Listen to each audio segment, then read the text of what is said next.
It's time for Dodger Baseball. You're watching Camelback Vision here in Camelback Stadium in Glendale, Arizona, on the Camelback Ranch, spring training home of the Los Angeles Dodgers. And what a way to break the seal, open up tonight's telecast against the San Francisco Giants. They went head-to-head last year, splitting the 18 meetings, and the Giants, who had a very poor offensive club last year, still managed to finish second, 3.5 games in front of the Dodgers. Both teams looking to increase their power, both teams increasing their efforts to catch the Arizona Diamondbacks, and the feeling in both squads, in both camps, the fact that they can very well do it. The Dodgers strengthened with a 14-game winner last year at San Diego, Big Aaron Harang. And for the Giants, a rather important start for a young left-hander named Brian Burris. Harang, at 6'7", somewhere around 260 pounds, and he figures to be a big man, literally and figuratively, as far as the Dodgers are concerned. So Harang getting ready, and we'll have a lot more to talk about Aaron. Meanwhile, for the Giants, it's an important night for Brian Burris, and with the exchange of lineup cards, they're all well bundled up at home plate. The weather is also a discussion, and we'll get back to the start of the ball game and the lineup right after this.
In Glendale, we'd like to wish all of you a very happy St. Patrick's Day.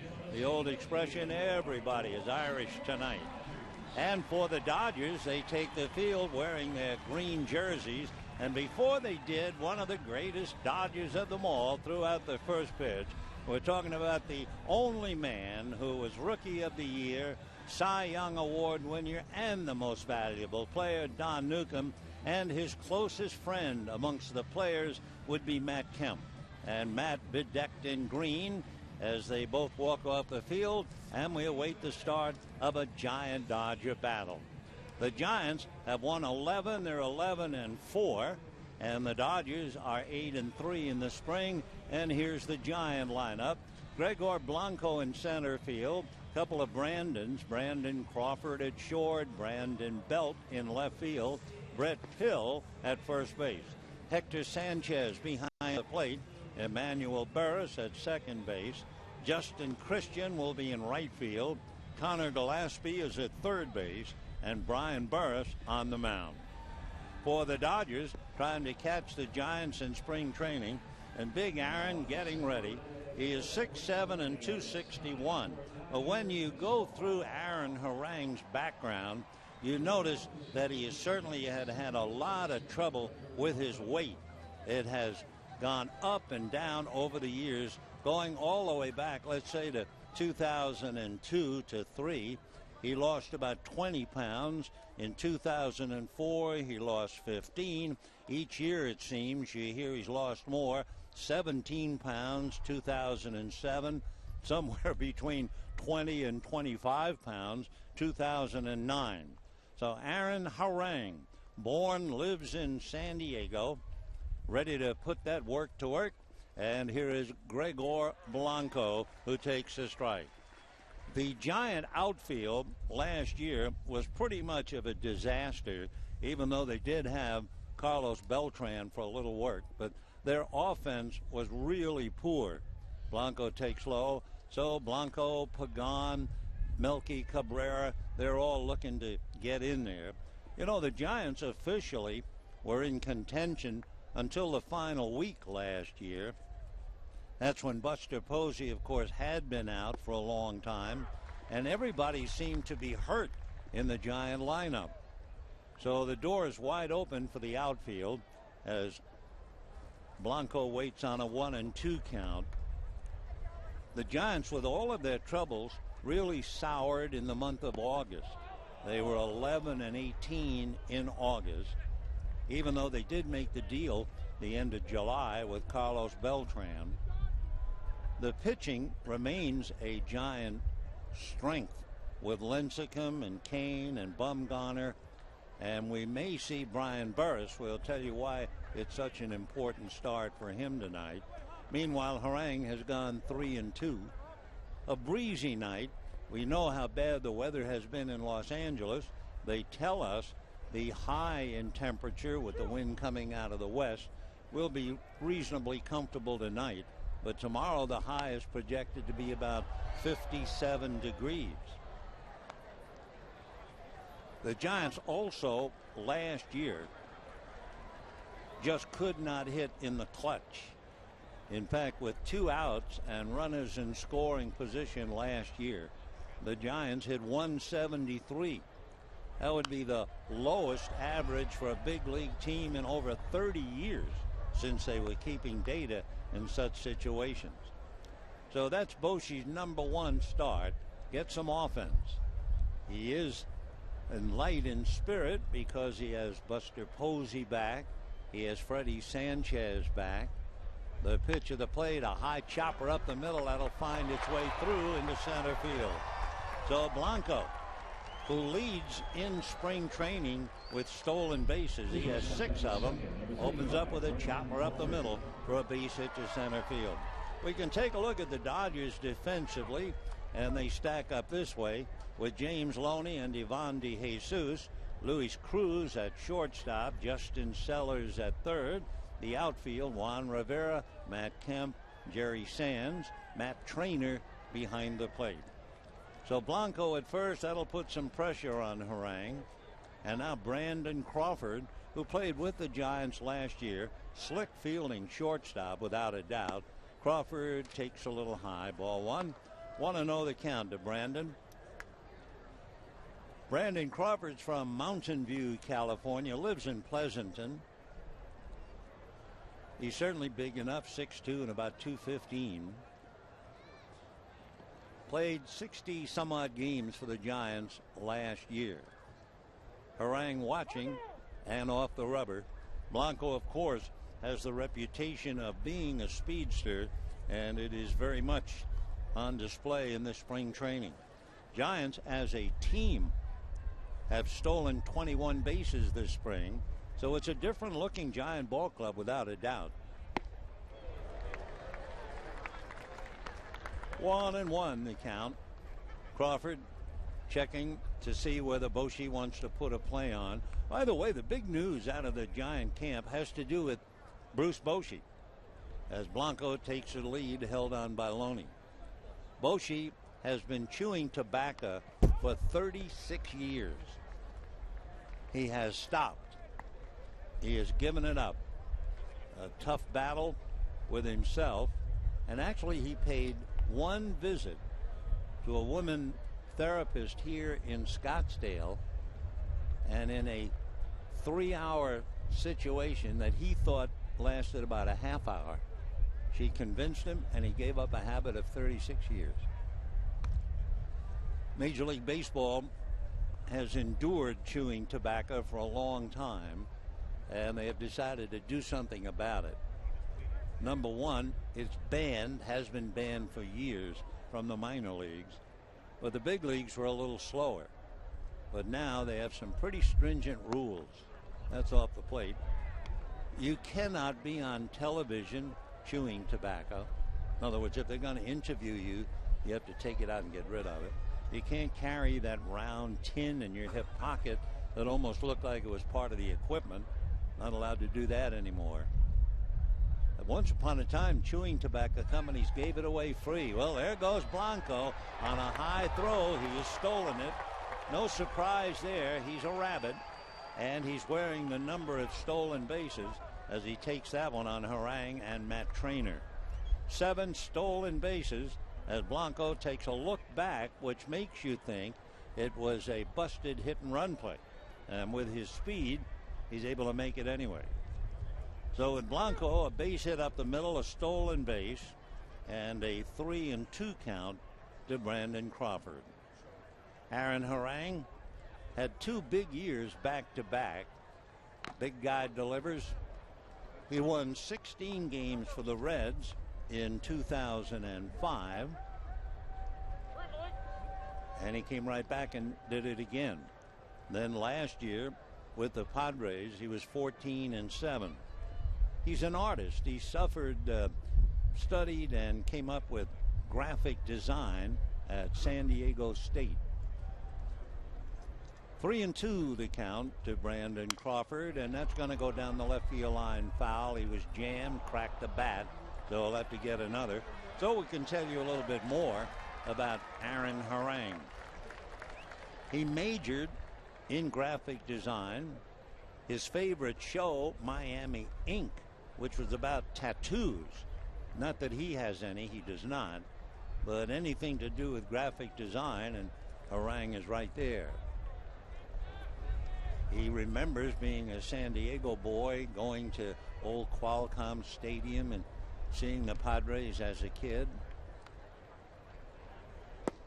Breaking ball, got him. Big overhand curveball, and Crawford frozen, and down he goes.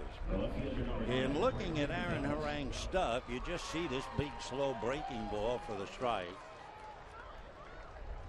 Harang brings a lot to the dance. He throws 2 different fastballs, 2-seamer and a 4-seamer, high and low, slider and a change, with only a few curveballs. That's why Crawford was certainly not looking for that bender. So now here's Brandon Belt. Holds up on a strike, and the count 0-1. Brandon Belt is another fella they're expecting to live up to that last name. He's 6'5", 219.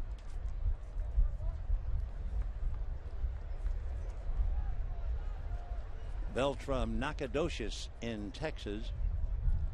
Made his debut with the Giants last year. He's coming in a hurry. He's only 23, and he only had 1 year in the Giants farm system. Started Class A, and next thing you know, 1 year later, playing in the big leagues.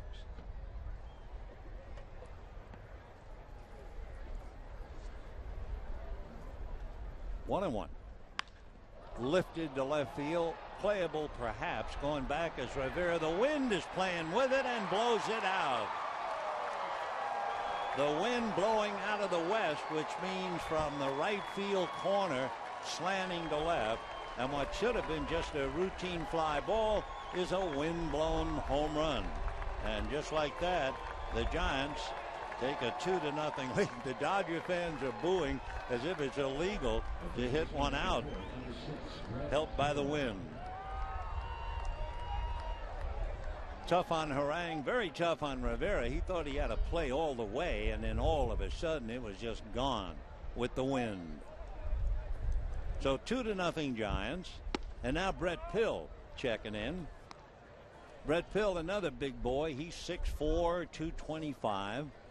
He's from, well, he was born in San Dimas and lives in Covina. Went to Cal State. Way out in front.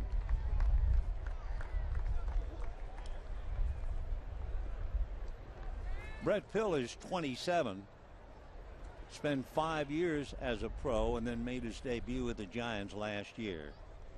He was a September call-up. He had a good year at Fresno, where he had, among other things, 25 home runs.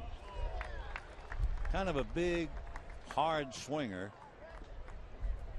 They're hoping he'll improve as far as the strike zone is concerned. 1-2. And he's going to be called out on looked like a little slider on the outside corner. So 2 strikeouts for Harang. By rights, of course, the inning should be over, but it's not. Just means some extra work, and that's why Aaron is here anyway. Hector Sanchez, a backup catcher, will check in, and he's another kid. Of course, Buster Posey's going to catch a lot, but Posey figures to play quite a bit of first base as well. Foul back. Sanchez is only 22, and he worked his way up. He's from Venezuela, and just 5 years to make his debut last year, just 13 games. The Giants are pretty well stocked, apparently, with a couple of young catchers. Hector's one of them. And you can see them thinking, especially after the collision last year, about extending Posey's career by getting him out from behind the plate. Another cracked bat. So Sanchez will take the walk. But they are talking about the fact that Posey will certainly play first base a lot more this year. He is well over that terrible collision at home plate with Scott Cousins, but they realized they could lose their most valuable player behind the plate. So Sanchez will get a very good look. He was in Class A last year and moved all the way up to Fresno, and in AAA hit a very solid .285. So Hector Sanchez on the edge of certainly making the Giant squad. Foul ball. The wind will take care of that one. We were talking about Aaron Harang going to Qualcomm as a kid growing up in San Diego, and it was kind of interesting. He pitched his first National League game for Cincinnati in Qualcomm and beat the Padres. But as we mentioned earlier, Aaron Harang and his weight. Someday he'll finish and get his degree in graphic design. Fly ball cut in half by the wind. Loney will take charge, and James makes the catch. So Sanchez pops it up. Giants get a wind-blown home run by Brandon Belt, and at the end of half an inning, lead 2-0.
Hits a wind-blown home run with a man aboard. The Giants lead 2-0. And we'll take a look at the Dodger lineup. Going up against the left-hander, Brian Burris. Don Mattingly wearing his Irish green cap, giving autographs. And here's the Dodger lineup. Justin Sellers at third base and Ivan De Jesus at second. Matt Kemp in center. Juan Rivera in left. Jerry Sands in right. James Loney at first. Luis Cruz, the shortstop. Matt Trainer behind the plate. Aaron Harang on the mound. On the mound for the Giants, Brian Burris, B-U-R-R-E-S, a left-hander out of Oregon, lives in Florida. And as we mentioned, this is a pretty important start for him. And the first pitch to Justin Sellers misses. 1 ball and no strikes. Brian Burris is trying to capitalize on the sore back of Ryan Vogelsong. The pitch bunted foul, 1-1. For the Giants, they're looking at Tim Lincecum, who's had a very good spring, and then, of course, Matt Cain, followed that by Madison Bumgarner. The fellow that they're worrying about is Vogelsong and his back. So if he's not quite ready, Burris might very well be in the starting rotation until at least Vogelsong gets his health back. For Brian, he's 31 years old. He's been in about 100 games in his major league career. Originally selected by the Giants 11 years ago. One hopper off the backhanded attempt of Connor Gillespie and down the line. Sellers on his way into second base, and he's in there with a belly whopper. So Justin Sellers, who hit a 3-run home run the other day, comes up and promptly doubles. Line drive over the glove. That would have taken Connor Gillespie's head off.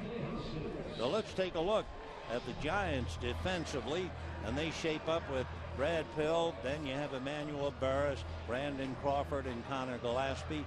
Brandon Belt, Gregor Blanco, Justin Christian in right field. Hector Sanchez behind the plate, and Brian Burris on the mound. So the batter now is Ivan De Jesus. He had a good game the other day with 3 hits. Ivan, whose dad played for the Dodgers many years ago. And a strike, 0-1. 2-0. That's the score in favor of the Giants. Dodgers and Giants split their 18 meetings last year.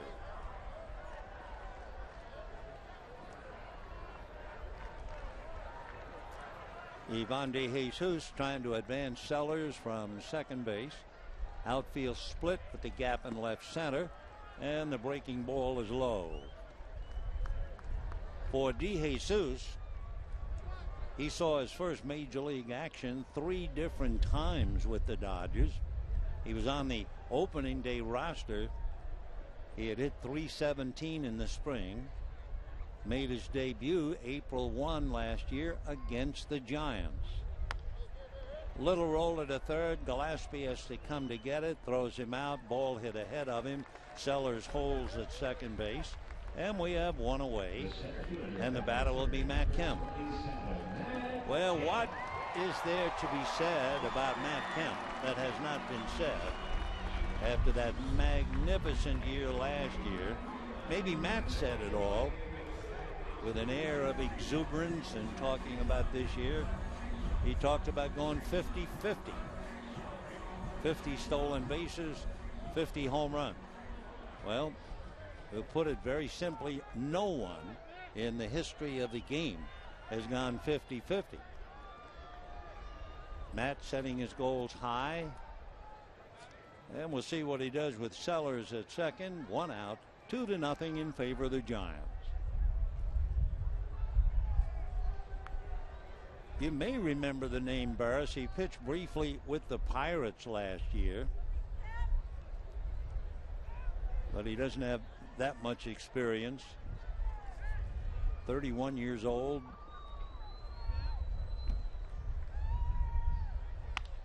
Chopper to the left of short. Going over nicely is Crawford to make the play. And moving over to third is Sellers. So if De Jesus had gone the other way to get Sellers over to third, Kemp would have picked him up.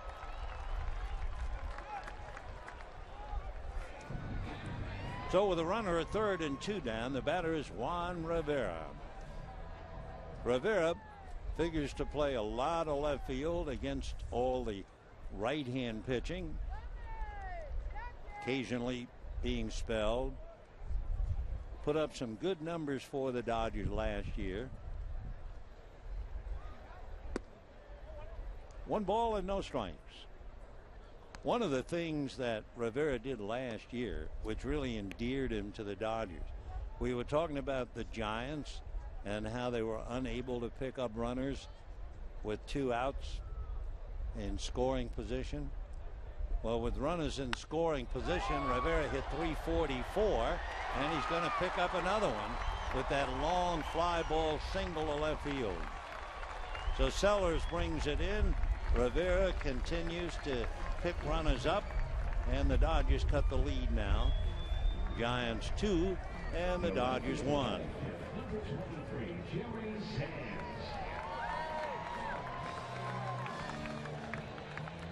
So Jerry Sands, fighting for a job in the outfield and first base, would now try to pick up Rivera, or at least move him around a little bit. Jerry waits, has a look, holds up, and it's ball 1-0. Looking at Jerry Sands' work in the spring, he is struggling, hitting just .167, 4 for 18. Of course, most people on the Dodger squad and those who make the decisions feel that Sands would be better off going out at his tender age rather than hanging around on the bench most of the summer.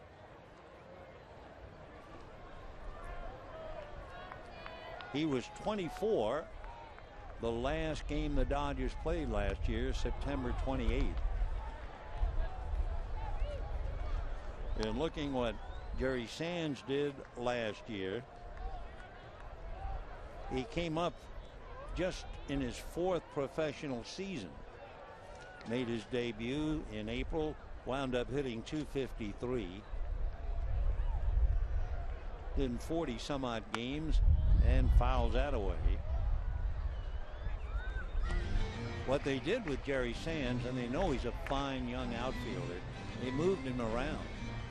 I mean, he played a bunch of games in left field, he played right field, and he played some first base.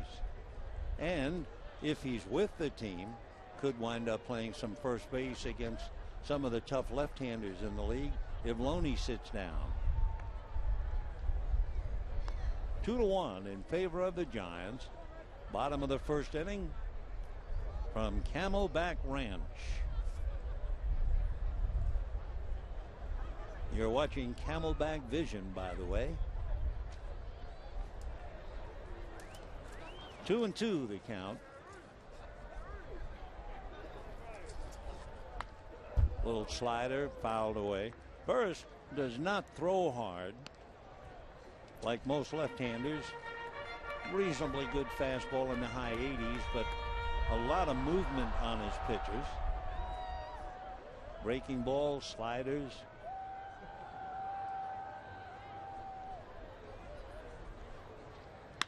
Fastball hit wide at third. Nice stop by Connor Gillespie to throw him out. He had to fight that thing and won. So Sands loses a base hit. The Dodgers get a run and lead the tying run. And at the end of an inning, Giants 2, Dodgers 1.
2-1 in favor of the Giants.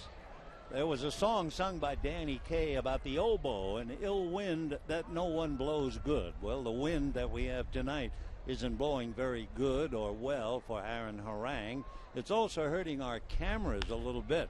Hard ground ball base hit into right field by Emmanuel Burris to open up the second inning. So every now and then, if you look at your picture and it's kind of wobbly a little bit, it's because of that strong west wind. Meanwhile, Burris with a base hit to right field, and the batter will be Justin Christian.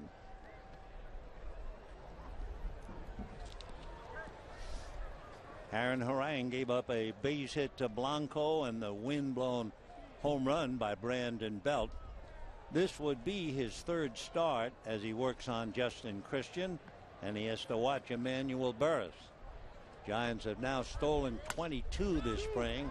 Bouncer, Sellers up to get it. They get one. They get two. So a nice play by Justin Sellers to go up the ladder on that high chopper. And it's a 5-4-3 double play, and that'll bring up Connor Gillespie. That was a midseason play by Sellers to up to get it, fire accurately, and then the turn by DeJesus was to perfection. So 2 out. Here's Connor Gillespie. First ball swinging. Connor's out of Wichita, Kansas, although he was born in Nebraska. He's 24. He's been in the Giant organization for about 5 years and has moved up each of the last 4 and bangs that thing into right center for a base hit. Kemp over to cut it off. So Connor Gillespie, a line drive single, 2 hits in the inning, and that'll bring up Ryan Burris. So Burris coming up, you would expect the pitchers would be asked to bunt a lot in spring training, but for Burris, he's coming up with 2 out. St. Patrick's Day. It wasn't exactly a baseball note. Then again, it was. Out of play. You have to go back to 1966 on St. Patrick's Day. Sandy Koufax and Don Drysdale, they weren't pitching. They signed movie contracts. They were going to appear in a film called Warning Shot, starring David Jansen. Foul back. However, on February 28th, Koufax and Drysdale had announced they were staging a joint holdout. Neither would sign unless guaranteed a 3-year deal for $1 million to be split evenly. So they announced the signing. They were going to the movies. Fly ball to right field, and there's nobody there. It's going to land for the base hit. Sands runs it down, but by that time, Gillespie is all his way to third. So Brian Burris slaps a fly ball single to right. Giants have had 3 hits in the inning, but the double play has slowed them down. Harang now has given up 5 hits, 2 runs, and the batter is Blanco, who singled, stole a base, and scored.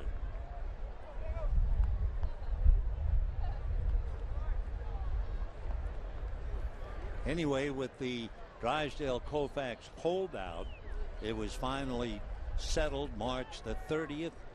They each signed individual 1-year contracts. That was it. Bunt in the air, foul. Loney has it, and that's the inning. So Blanco trying to surprise, pops the bunt up. No runs, 3 hits, 2 left. And at the end of an inning and a half, 2-1, Giants.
Friends, be sure to celebrate the 50th anniversary of Dodger Stadium, presented by State Farm, with the Dodger Stadium Greats Bobblehead Series mini plan. It includes all 10 bobblehead games featuring Dodger players and personalities like Sandy Koufax. And for more information, visit Dodgers.com/mini-plans or give us a call, 323-224-1365. A windblown night here in Glendale. The breeze has had an effect, helping Brandon Belt to a windblown home run that has given the Giants a 2-1 lead. Now, James Loney, Luis Cruz, and Matt Trainer in that order. James Loney hit a home run the other day. He was sidelined in spring training for a couple of days. He had a sore calf. And, of course, everybody is projecting whether Loney will be a power hitter or not. And Steve Dilbeck, our pal, has a good article on Loney, checking the stats.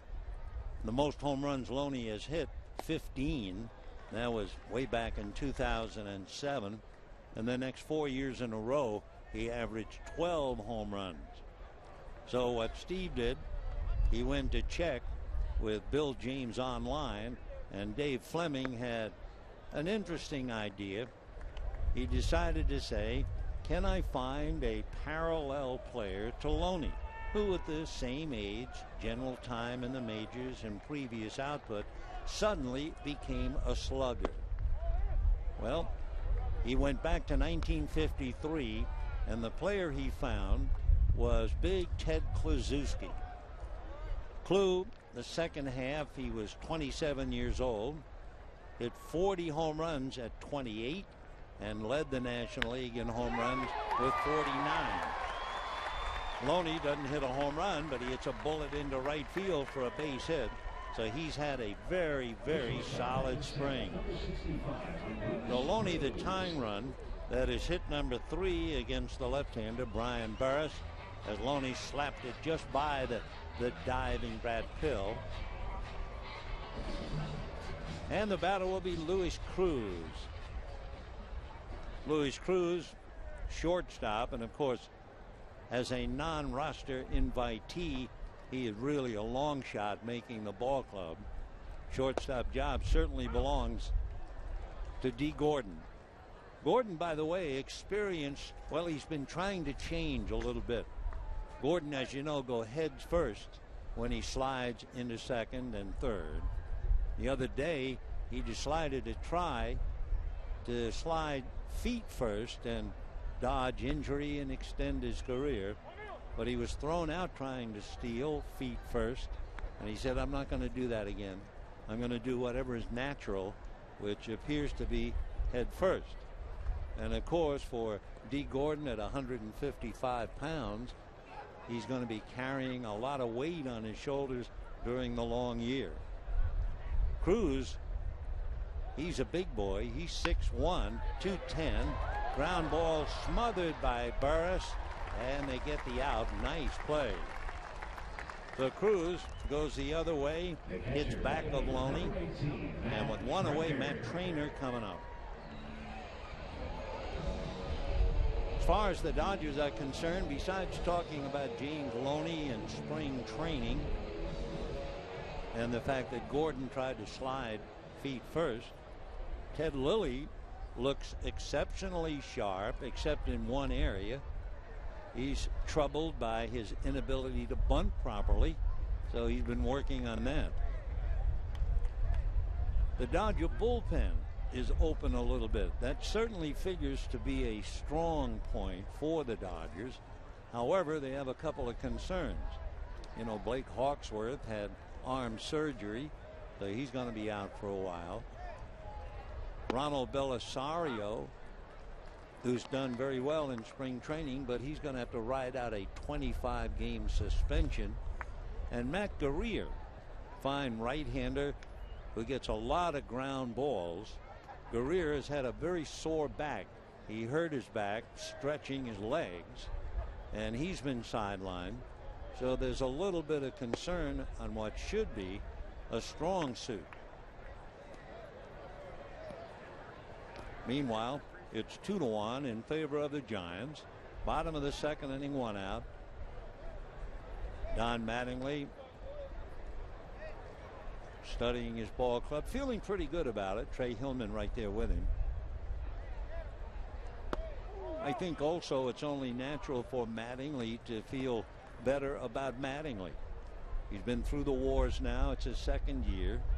The players have always had great respect for him because they know what a wonderful player he was.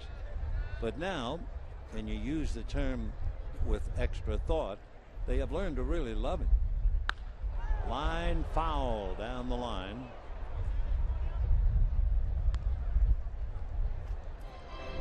So foul ball. 2-2 the count. And as Don was saying the other day, the other thing about the team, they now know who's in the chair. In other words, you're following a big name like Joe Torre, and your first year, you're inclined to think of who had been there. Now they know. It's Donnie, as they call him. Little roll at a shortstop.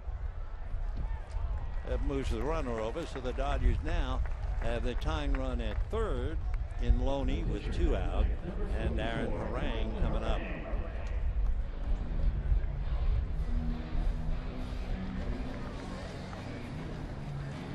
So Harang checking in.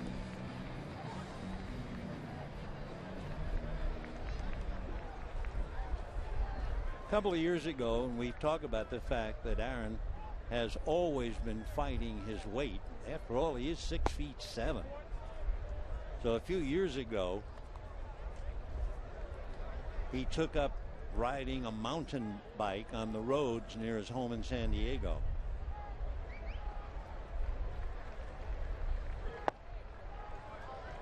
One and one.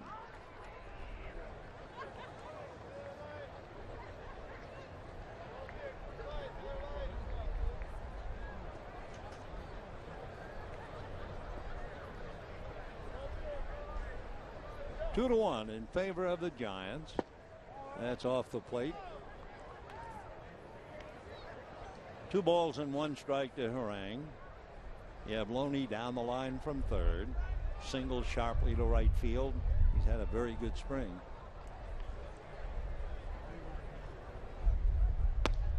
Bad ball. He went after it. And the count 2-2. That's a big difference. Harang holds up on that pitch. The count's 3-1. Now chasing the bad ball. 2 balls, 2 strikes. Fastball hit slowly to third. Connor Gillespie makes the play. So the Dodgers, for the second inning in a row, leave the tying run on base. And at the end of 2, it remains Giants 2, Dodgers 1.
good ball game going on over here at Camelback Ranch. Dodgers and Giants. Giants in the first inning, if you weren't with us, had Blanco single and Steele second with one out. Brandon Belt hit a long fly ball to left field, but it was only a long fly ball. But we've had a pretty strong wind blowing from right to left, and Rivera going back suddenly had to just turn and watch it sail over the fence into the bullpen. Dodgers came back. Sellers doubled. Rivera singled him in, and that's it. 2-1 in favor of San Francisco, and it'll be the second time around now for Brandon Crawford, Brandon Belt, and then Brett Pill.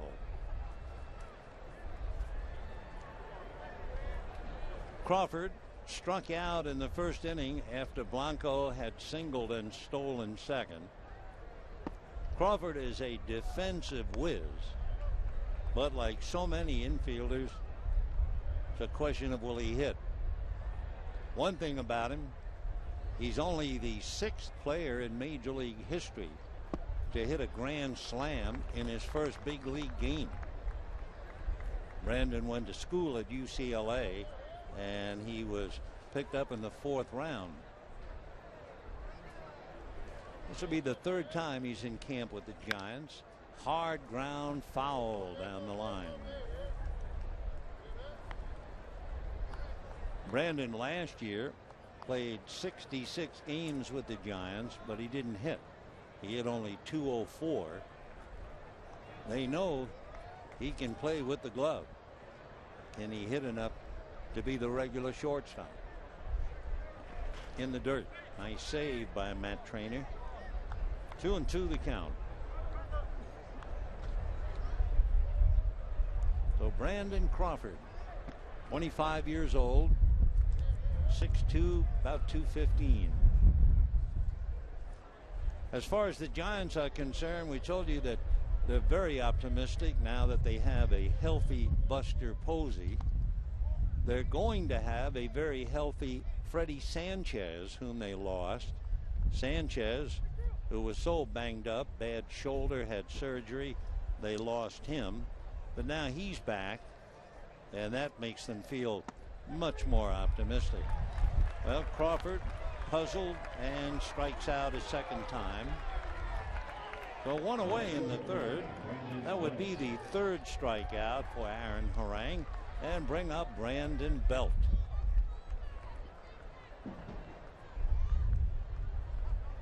So Harang has given up 2 runs, 5 hits. He has walked 1, struck out 3.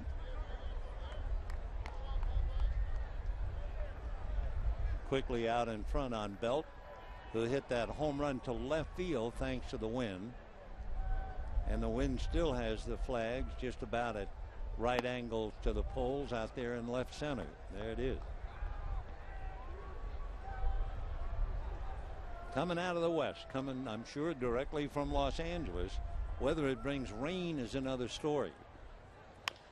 I know you folks have gotten some. Foul ball, no play. Over here, they're talking tomorrow's game, which is sold out, by the way, just like tonight. Tomorrow's game with the Angels, they say the high will be 57 degrees, the low 45, and they're talking about rain. Well, if they play the game, you can be right here with us. 2-2 the count to Brandon Belt. So as we mentioned, Harang figures this year to be facing a much better offensive team. Right now he strikes out Belt to give him back-to-back strikeouts and 4 in the game. And the batter will be Brett Pill. He struck out in the first inning. So Aaron Harang, twice a 16-game winner, last year a 14-game winner, doing well in his 3rd start. 0-1 the count.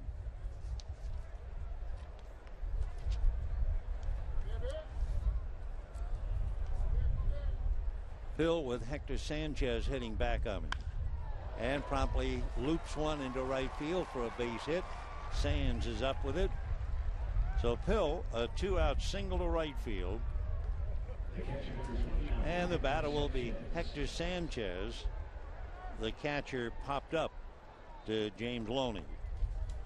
2 runs, 6 hits for the Giants. 1 run, 3 hits for the Dodgers. And we're in the top of the 3rd inning with 2 out.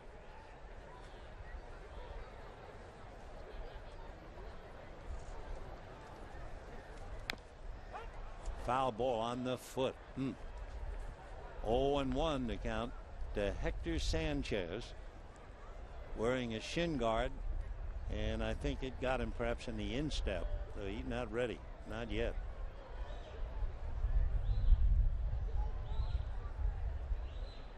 Sanchez in the minor leagues has shown a very good bat, and remember, he's only 22 years old. His career batting average in 5 years in the minor leagues, .295.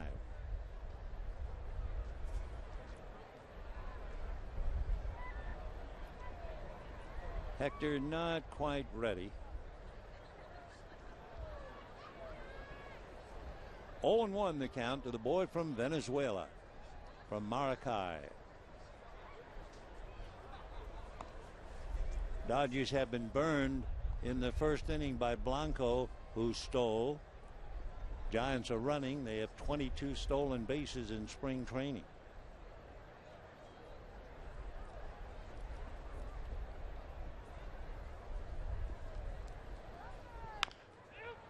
Tried to time that off-speed pitch. 0-2 the count. Cruz got a lot of attention, certainly in the Giant organization. He was playing for San Jose in May last year, and he hit 3 home runs in 1 game against Stockton. He's got a chance to be a good player.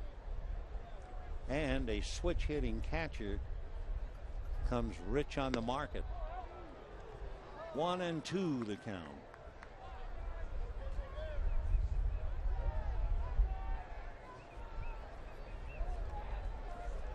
Giants 2, Dodgers 1. Giants are 11-4 in spring training.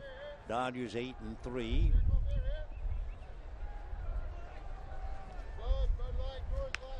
Pulled on the ground to Loney, and that will be that. So Sanchez, a ground ball. He popped up to Loney to end the 1st. He grounds out to Loney to end the 3rd. The end of 2.5, 2-1 Giants.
It's a little cool, it's a little windy, but it's a good ball game. The Giants and the Dodgers, bottom of the third inning with the Giants leading 2-1.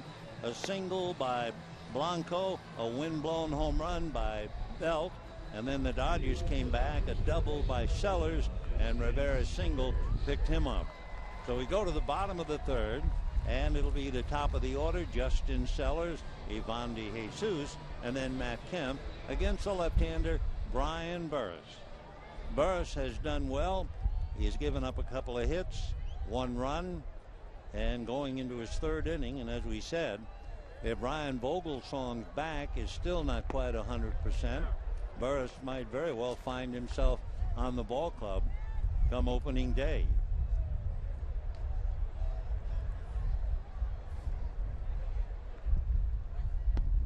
Shows bunt. Sellers takes it low, 1-1.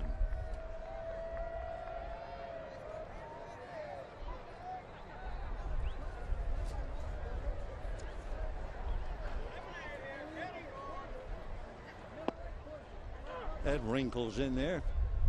Sellers thinking the pitch was a little low and off the plate. 1-2 the count.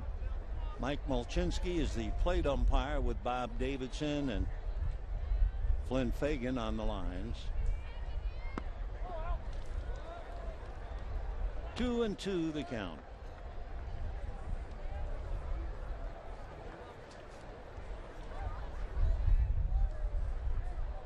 Burris making only his second start and his 4th appearance in the spring.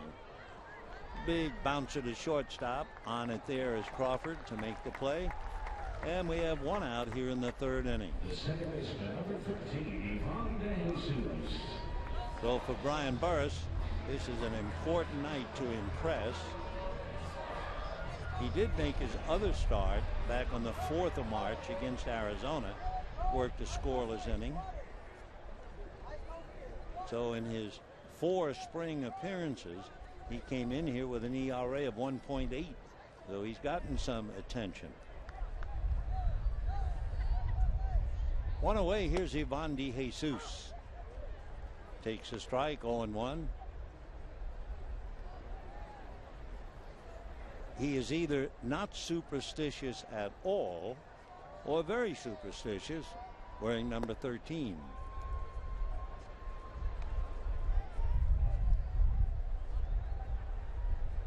De Jesus, 24 years old, from Puerto Rico. Dodgers drafted him in 05.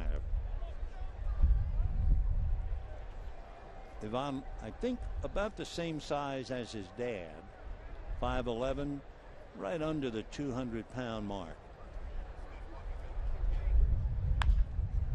Bouncer to shortstop. Busy night for Brandon Crawford, and he can handle him. So 2 down in the third inning. And the batter will be Matt Kemp. Matt Kemp grounded to third in the first inning as De Jesus heads back to the dugout. The last 5 in a row have been retired by Brian Burris.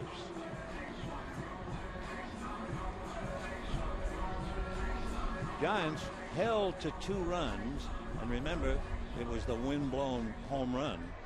So really, when you look at the scoreboard and you see 2 runs, 6 hits, you think Harang has had troubles.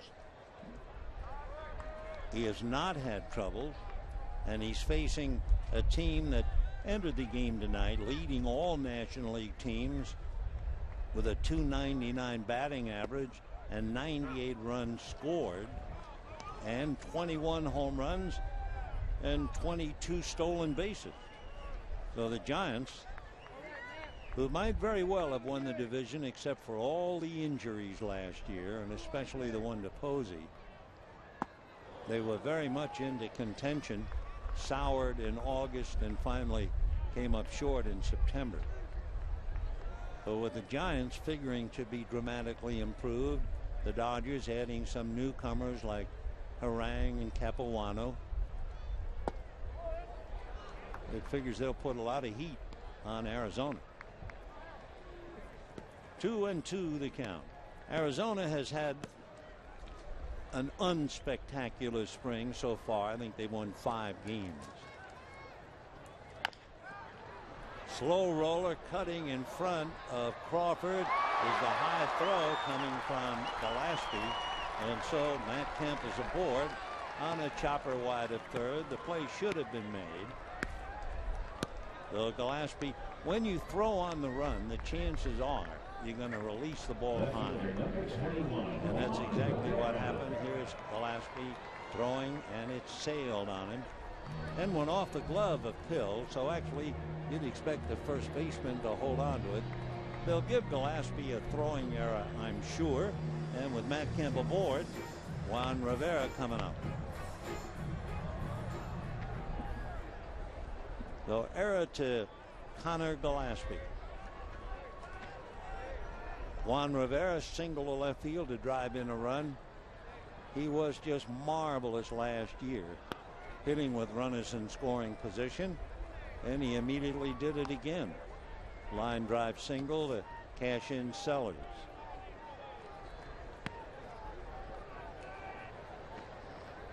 Rivera was hitting in the 270s. He has 3 home runs and 7 runs batted in this spring. Big slow breaking ball in for a strike. Now that was a big pitch.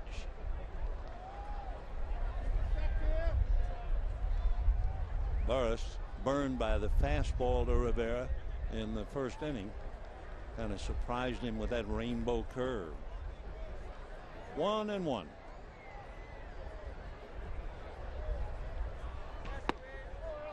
Off the plate, 2-1 the count to Juan Rivera.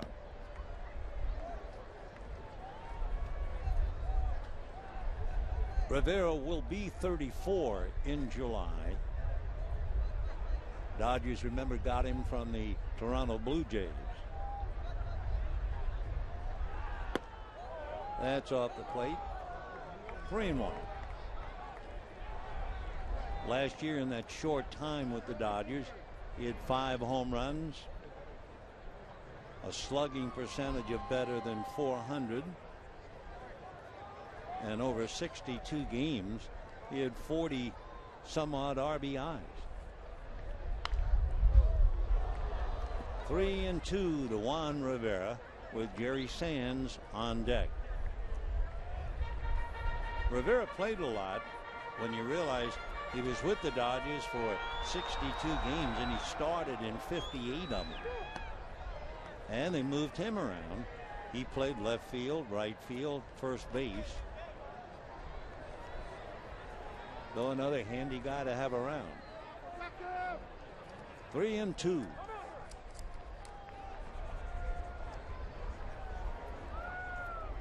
Giants 2, Dodgers 1, bottom of the third. 3-2, so they're not holding Kemp. There he goes, and there goes the ball. Foul, a bullet into the stands. Sellout crowd tonight, which reminds us the Giants are doing very well, especially. The Giants are averaging over 10,000, 10,400 a game. Arizona, the host team, they're number 1, over 11,000. So the Giants have had a good spring. They've drawn over 83,000. The Cubs in Arizona figure to draw very well. And the Dodgers are doing pretty well in the attendance department.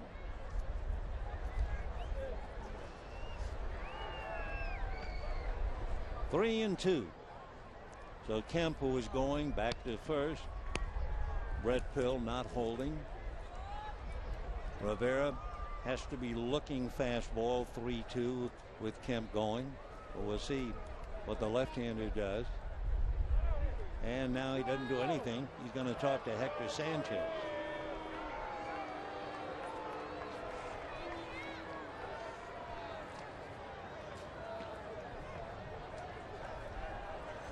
Couple of young catchers. Sanchez certainly one of them. There's another one who can catch and play first named Tommy Joseph. And there's a third catcher, Andrew Susak, and they're very high on Susak as well. Sanchez has been in the Giant organization since 2007. The Hector going back to work. Sanchez 5'11", about 225. And no player moved quicker through the Giant organization than Sanchez, a young switch hitting catcher.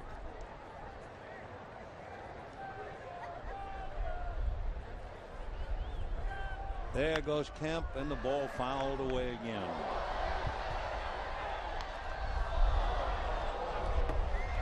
Giants got 2 in the first. Dodgers came back with 1. Kemp is getting in some wind sprints, and we're in the bottom of the third with 2 out.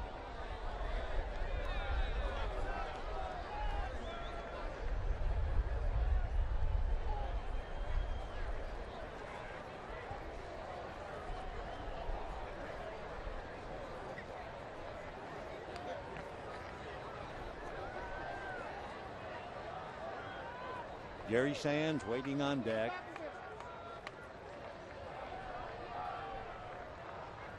Curveball hit in the air to center. Should be playable despite the breeze. And gloving it is Gregor Blanco, and that's it. No runs, no hits, an error, and a man left. And at the end of 3, 2-1, Giants.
Giants lead the Dodgers 2-1 on this St. Patrick's Day. Yesterday, the 16th of March, was a rather interesting day in Dodger history, although it had nothing to do with the game. Here's Emmanuel Barris on ball 1. Dodgers played the Pirates on the 16th of March. Exhibition game.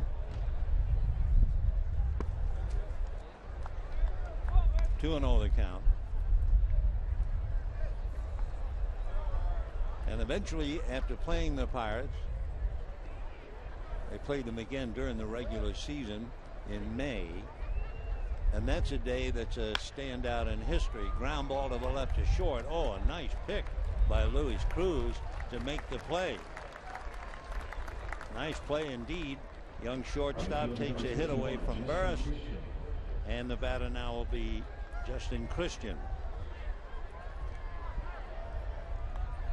Anyway, the Dodgers were playing Pittsburgh when the Hindenburg,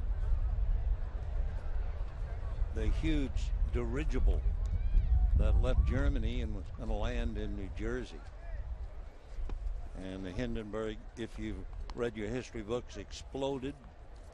The people in New York and New Jersey A lot of them, talking baseball, had the wind knocked out of them when that occurred. So in the Dodger history, there are other histories that meet them head on.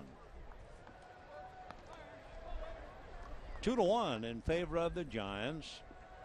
We're in the fourth inning. Christian followed by Gillespie, and then we'll see about Brian Burris. A shot to left, going back and watching this one bang off the boards. Actually, the wire screen, and into second base with the double goes Justin Christian. The Christian, who had hit into a double play in the second inning, doubles off the fence. No doubt about that ball. It was smoked, a low fastball, and he was all over it. Rivera had no chance but to play the backup. So the one-out double will bring up Connor Gillespie. That would be the 7th Giant hit. But interesting, with all of the hits, had it not been for the wind-blown home run, Giants would not have scored. And that wind is still blowing hard right to left. They talk about some rain coming here late tonight and tomorrow on the wings of the wind.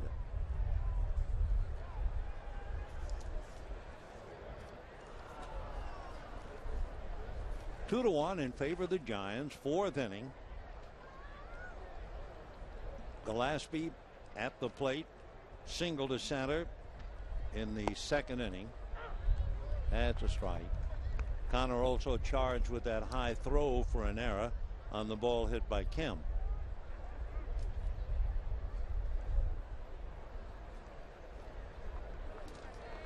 We're in the fourth inning. 2-1. Giants 2 runs, 7 hits, 1 error. Dodgers 1 run, 3 hits. Good off-speed pitch. Gillespie hitting off the arm action way out in front of it. 1-2 the count. Aaron Harang.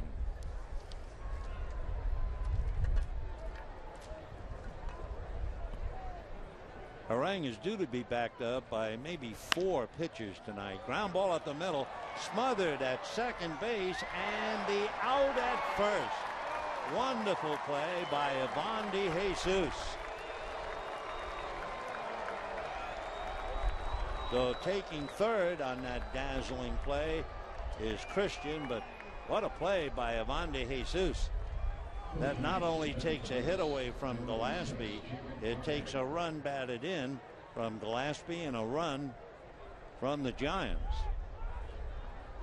We'll have a pinch hitter now, and it would be Jarrett Parker coming up to hit for Burris. So Jarrett Parker, rangy left-hand batter with 2 out and a runner at third, the infield back. That's in the dirt. Nice block.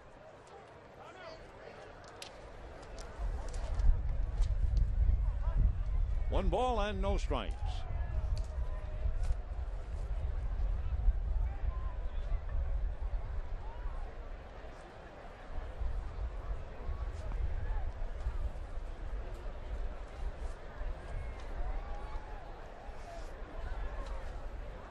Harang will look over at third as Christian down the line, and he's in the dirt again. 2-0 the count. Well, the wind is really blowing and really swirling around. So any ball hit in the air is going to be an adventure.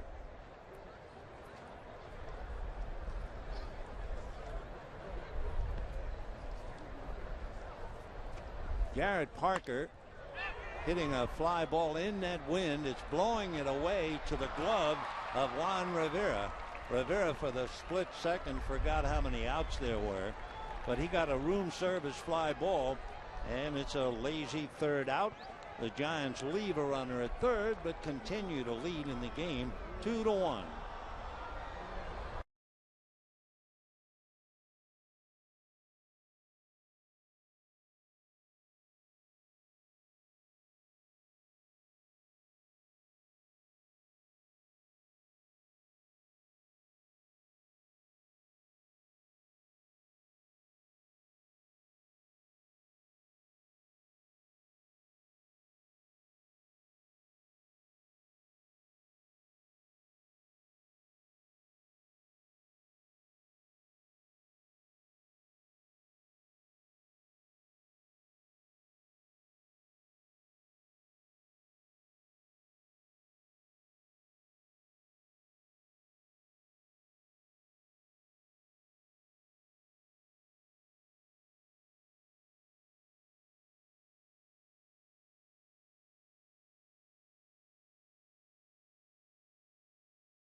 Still 2-1 in favor of the Giants. All the scoring in the first inning.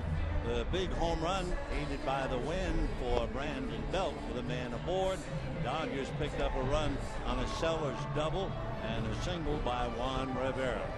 Andrew Cown coming out of the bullpen. That last name K-O-W-N, non-roster invitee. He has been in the minor leagues for 8 years.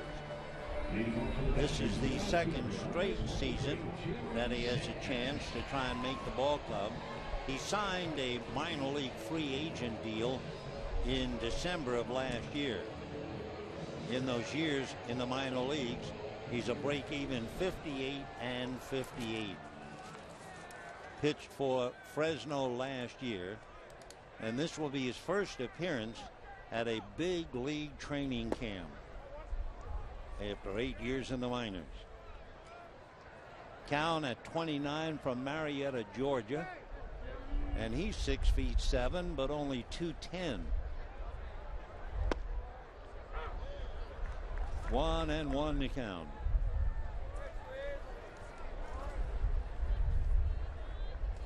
Jerry Sands grounded to third in the first inning, leaving the possible tying run at first base, much to his frustration. Sands followed by Loney and then Cruz, and the count runs 1-2.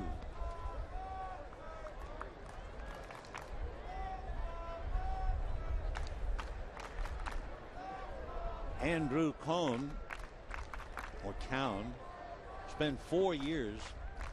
His brother played in the Cardinal organization. And that's strike 3 called. So a tough at bat for Sands to walk away empty-handed. 1 away. You know, the Dodgers will honor the great Jackie Robinson on Sunday, April the 15th. They're playing the Padres at 1:10. And to celebrate his legacy, kids 14 and under in attendance will receive Jackie Robinson sweatbands presented by Melissa's Produce. For tickets, visit Dodgers.com/promotions today. You know how PR people try to help, and we were looking at the background on Andrew, whose last name is K-O-W-N, and we thought, well, O-W-N is own, so put a K in front of own and you have Cone. Instead, they give you a pronunciation guideline on Andrew. Yeah, they have A-N-D-R-U. Thanks a lot for that tip, pal. Anyway, a rose by any other name, we hope, for his sake. Cowan working on James Loney. Foul ball. Dodgers, the last third of the season, finished on a very optimistic note. Remember, they were 41 and 25. 16 games above 500. They finished the year playing very well. Another foul ball. One reason that they played very well, one of many, was Loney.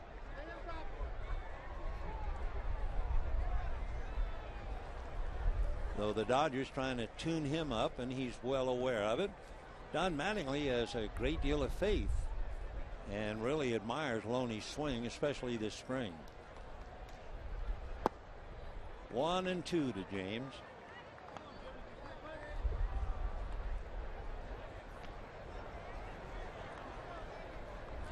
Two runs, 7 hits for the Giants, 1 run, 3 hits for the Dodgers.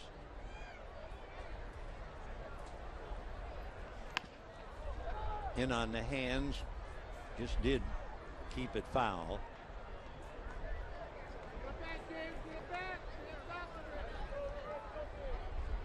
One ball and 2 strikes to James Loney. Loney hit his first home run of the spring the other day. They made a little bit about it. It was a 3-run home run to beat the Rangers.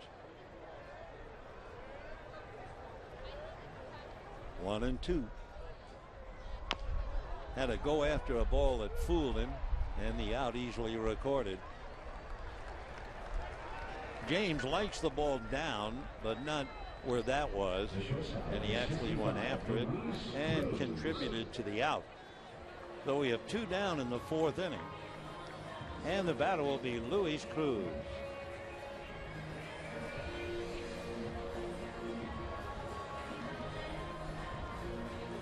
Cruz grounded out, 0 for 1.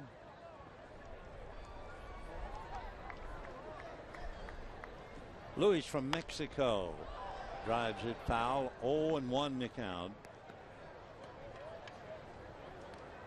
He's from Navajoa, Sonora, Mexico, which of course brings back the thought of Fernando Valenzuela. Echahaquia was his little town in that area. Luis Cruz, 6'1" and 210.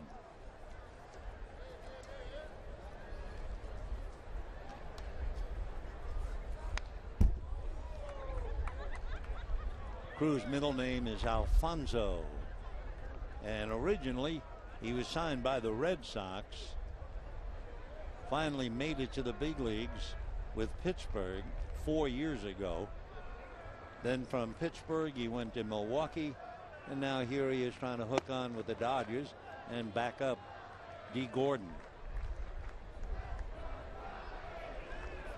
He's a chip off the old block. His dad played in the Mexican League for 8 seasons and had over 200 home runs. His father's lifetime batting average was 300. Luis Alfonso Cruz.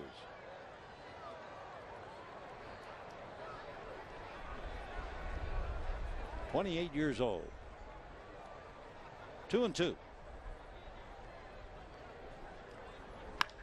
And a high drive into deep left center. Some room out there, and on the dead run, there is Blanco making the catch. The breeze right at the moment was not blowing hardly at all. Otherwise, that had a chance. It just picked up now. So it's in and out. Blanco a good play, and it's still 2-1 San Francisco.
Two to one in favor of the Giants. 5th inning, and the Dodgers bring in Josh Lindblom to pick up after a nice 4 innings for Aaron Harang.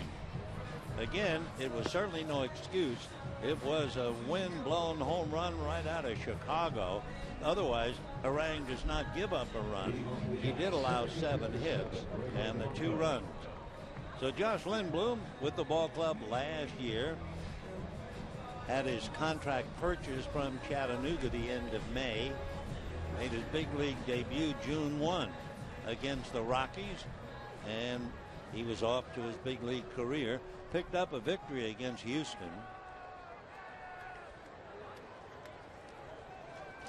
He allowed only 9 extra base hits, all doubles, in his 30 innings of pitching. Pretty good fastball for a strike. So Josh Lindblom, 6'4", 240, out of Lafayette, Indiana.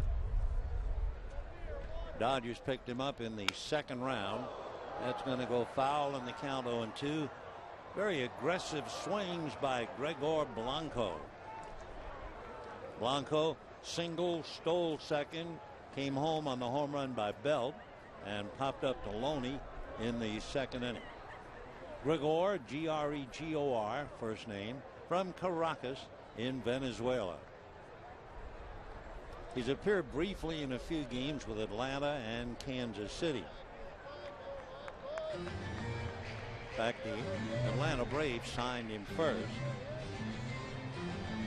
Last year, he pretty much spent the year with Omaha. A couple of years ago, he led the International League in runs scored. He runs very, very fast.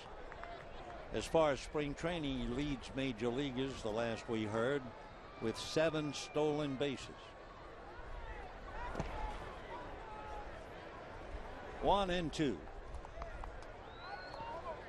course, Melky Cabrera figures to be the center fielder for the Giants, but the Giant outfield was so weak offensively last year that you're looking for new faces out there. And he's caught looking. Strikeout number 1 for Lindblom. Shortstop number 35, Brandon Crawford. Aaron Harang struck out 4. So Lindblom gets Blanco.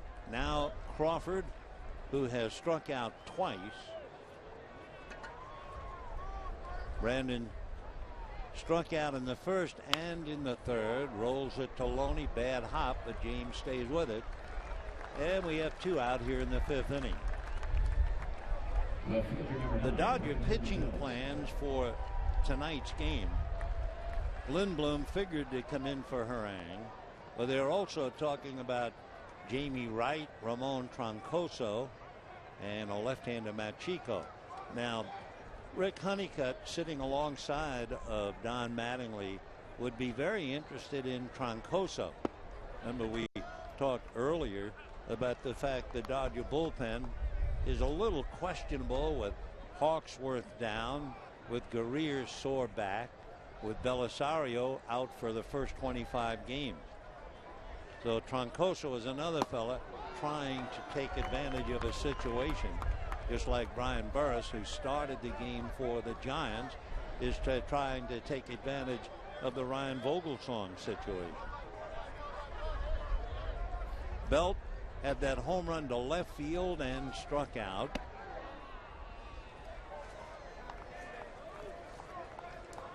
Belt's a big boy with a lot of power, 6'5" and about 220. Played at the University of Texas. Led them to the College World Series in '09. Another strike. 2-2.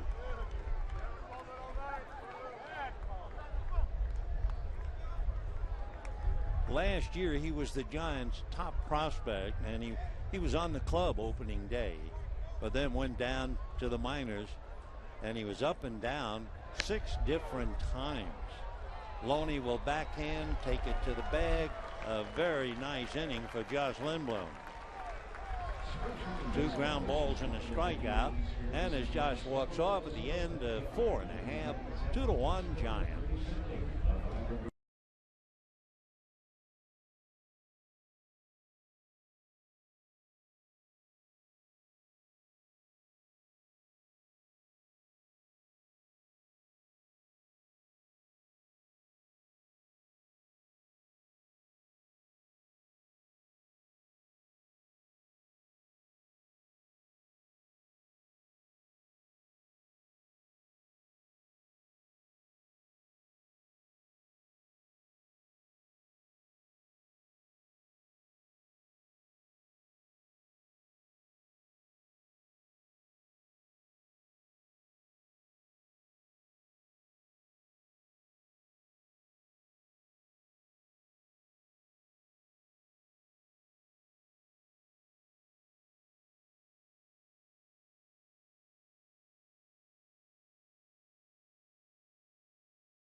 Bottom of the fifth inning, 2-1 Giants. And for the Dodgers, Matt Trainer, followed by the pitcher, and we'll see if Lindblom takes his turn, and then Justin Sellers. Meanwhile, Andrew Cowan picking up for Ryan Burris, and the big right-hander deals, and we're off and running.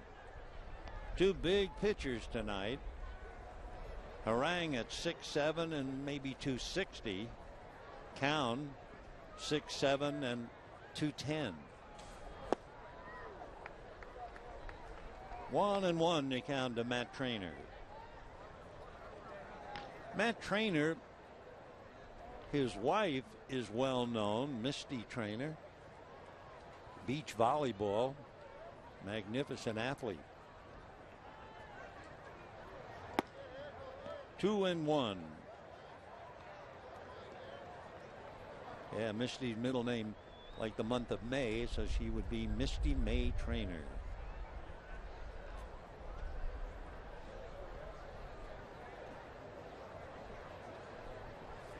Two balls, one strike. 2-2. Coming out of the Dodger dugout will not be Josh Lindblom, who had a very quick 1-2-3 inning. Tim Fedorovich, the young catcher, is out on deck. So it's Trainer, followed by Fedorovich, and then Sellers.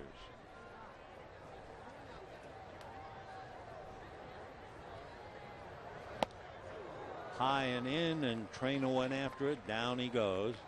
So one away. That would be the second strikeout for Cowan. And Fedorovich now being announced and coming up. So Lindblom pitched one inning and was certainly impressive enough. Threw hard, struck out 2, retired 3 in a row, and gives way. Tim Fedorovich, you may remember, came to the Dodgers from the Red Sox at the end of July. That was that big fall player deal. Juan Rodriguez, Stephen File came for Trayvon Robinson. Fedorovich was called up first week in September.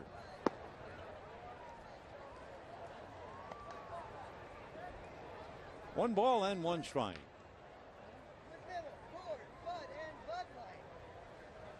Fedorovich made his debut at Dodger Stadium the 15th of September and went 1 for 2. That won his first major league hit.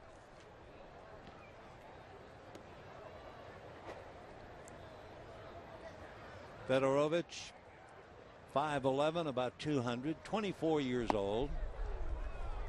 1-2 the count.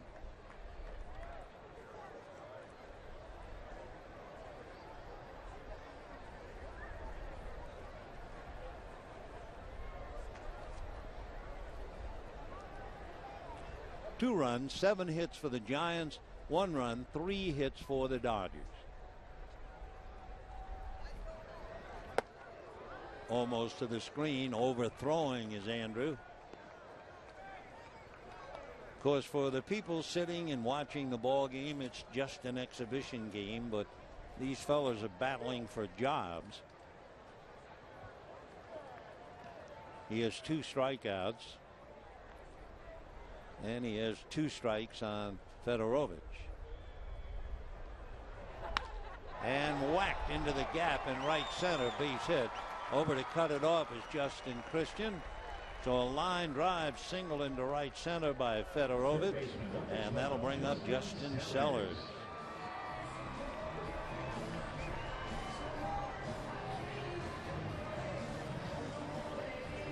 Giants scored 2 in the first inning, and the Dodgers had the tying run on in the first inning.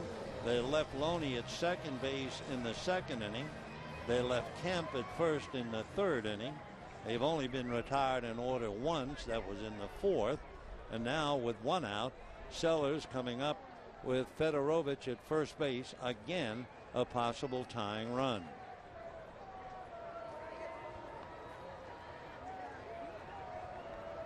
Justin Sellers, very valuable to the Dodgers last year. Remember, he played 3 different infield positions. Didn't hit a lick, however, only 2 out 3. That's a strike. He was hit in the mouth by a thrown ball earlier in the spring. Had a couple of stitches, but he's fine. Justin, born in Bellflower and lives in Huntington Beach.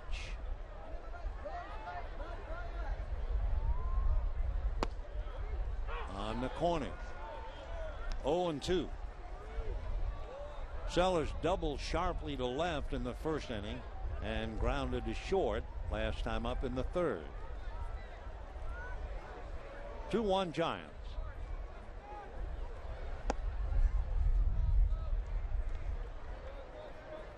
Dodgers brought Sellers up the middle of August from Albuquerque.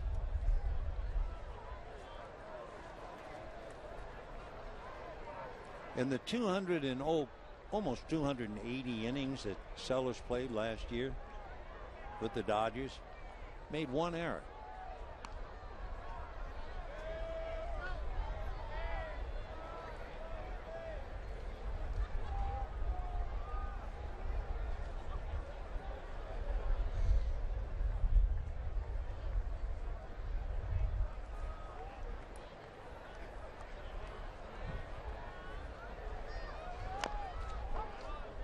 Hanging tough. 1-2. What Sellers did do last year, he hit .300 against left-hand pitching. He also hit well, better than .320 with runners in scoring position. He hit .280 with runners on, period. So he was impressive.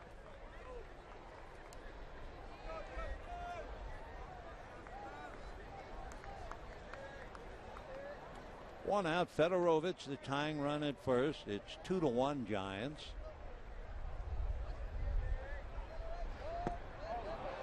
Down he goes. So Sellers becomes the second strikeout victim of the inning and the third strikeout for Andrew Cowan.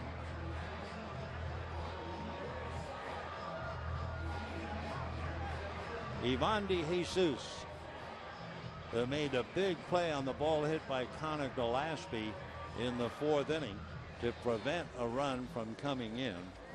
Ivan now trying to advance the Dodgers offensively.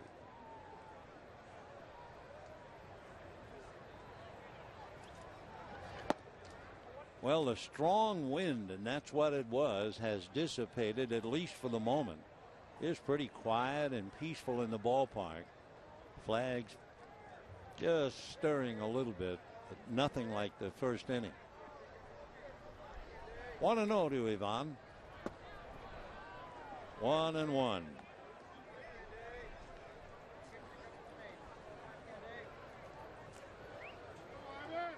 De Jesus, when he made that great stop to take an RBI away from Connor Gillespie, no surprise to the Dodgers.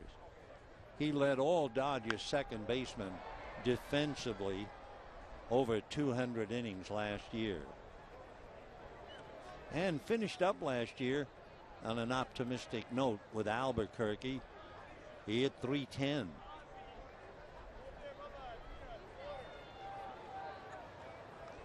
Ivan De Jesus.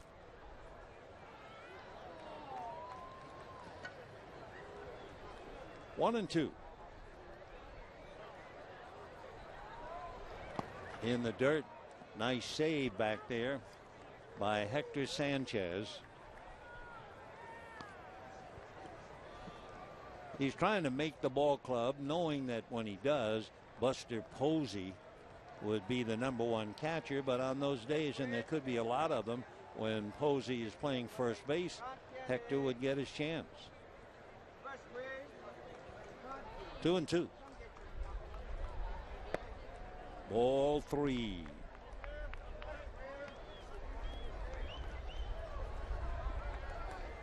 With a full count and 2 down, Sanchez just trying to keep everybody in the ball game.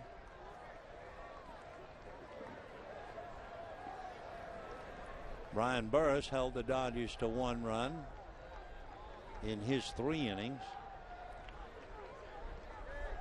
There goes the runner with 2 out, and it's ball 4. So that means Matt Kemp will be coming up with 2 on and 2 out, and the Dodgers trailing 2-1.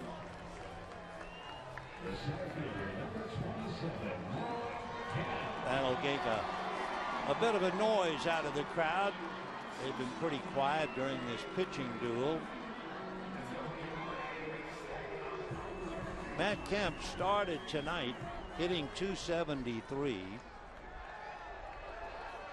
Matt 1 home run and 4 runs batted in the spring.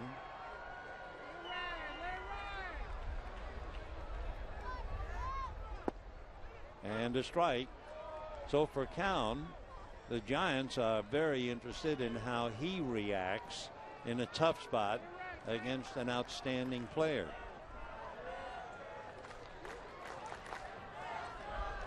Oh and 1 to Matt Kemp. 2 on. Fedorovich at second. DeJesus at first. 2 out. No play. Tomorrow afternoon, weather permitting, the Angels will be here, perhaps with Albert Pujols. The game is sold out. See who Mike brings over here tomorrow. 0-1 to Matt.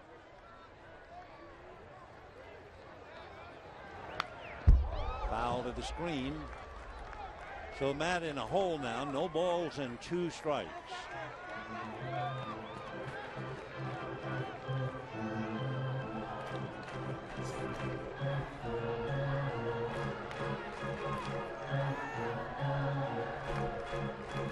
Dodgers with a sold-out crowd tonight, so that'll get up to over 56,000 drawn so far in the spring.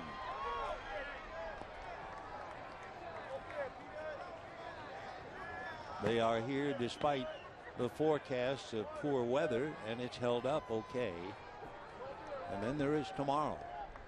0-2. 1-2.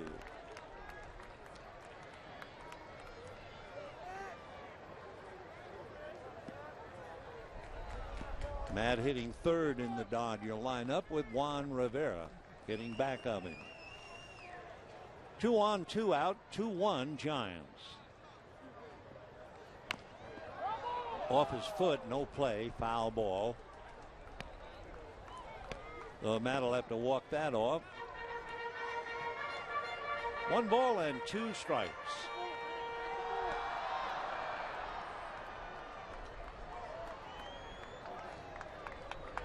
Breaking ball, little hard slider. Cowan throws pretty hard, and at 6'7", I'm sure that arm slot is in a pretty good plane where he's throwing downhill.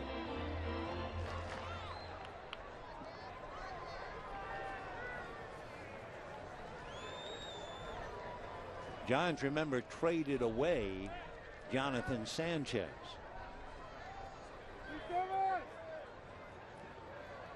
Had to trade him to get Melky Cabrera. 1-2.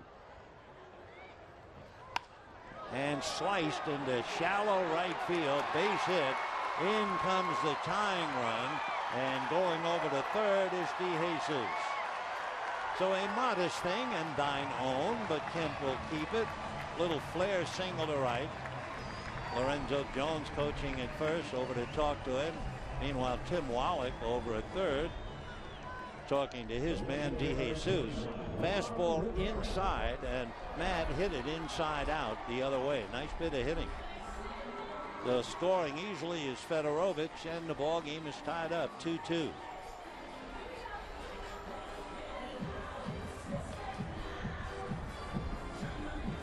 Now a big man with runners in scoring position and 2 out last year, Juan Rivera, has the same assignment here. And a strike.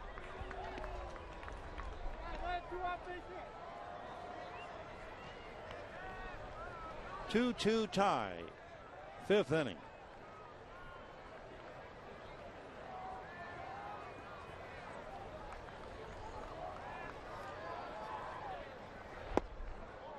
almost the same spot. Rivera wouldn't chase. And a 1-ball, 1-strike count. 2 runs, 7 hits for the Giants. 2 runs, 5 hits for the Dodgers. And we have 2 down in the 5th inning.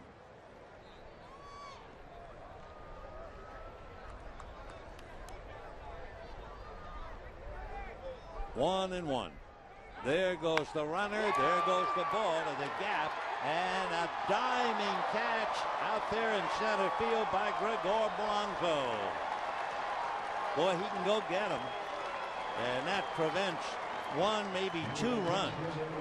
Scoring would have been DeJesus, and Kemp, under a full head of steam, had that ball gone to the wall, might have come. Big play to keep it 2-2.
Giants and Dodgers all locked in 2-2, only because of that great diving catch by Gregor Blanco out there in left center field like that. 1 go-ahead run, and maybe 2 might have scored once he left his feet if that ball went to the wall. It's 410 to center, 380 to left center and right center. So a ball in the gap that gets through can really cause some damage. Huge play. Gregor Blanco. Dodgers come up now with their 3rd pitcher. That would be Jamie Wright. Jamie's a non-roster invitee out of Oklahoma and lives in Dallas.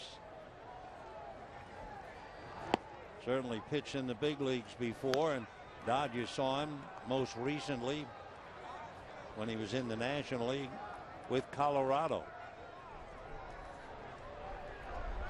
Then he went over to the American League with Texas, Kansas City, Cleveland, and Seattle. High foul ball off third. Trio of Dodgers, no play. Back in the stands, 0-1 to count. Jamie Wright is another big fella. Here you had Harang and Cowan, each at 6'7".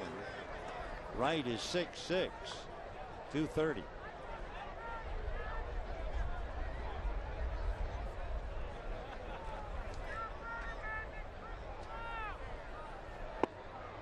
In there. Brett Pill struck out in the 1st inning, single to right field in the 3rd. One of many battling for the job at first base. Full foul.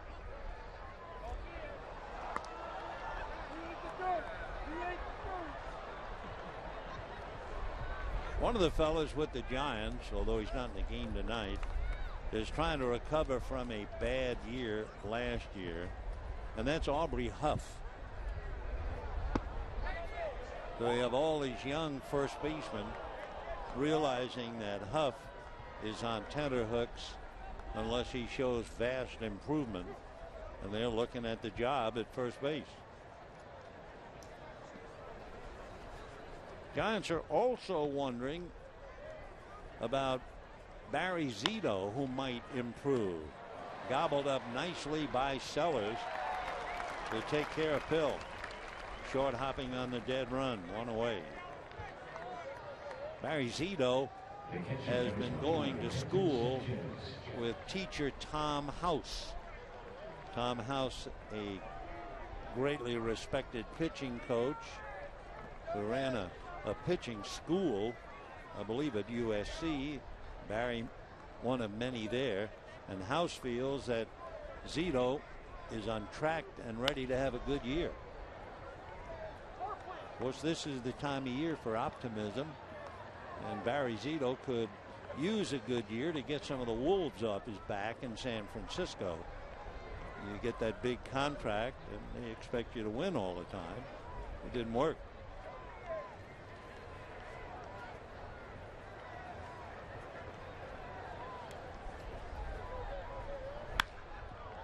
Little blooper to left field, and it's going to be dropped in left by Rivera. Rivera should have caught it. We'll assume that maybe the wind will be a factor. Cut the fly ball in half. They take all that into consideration.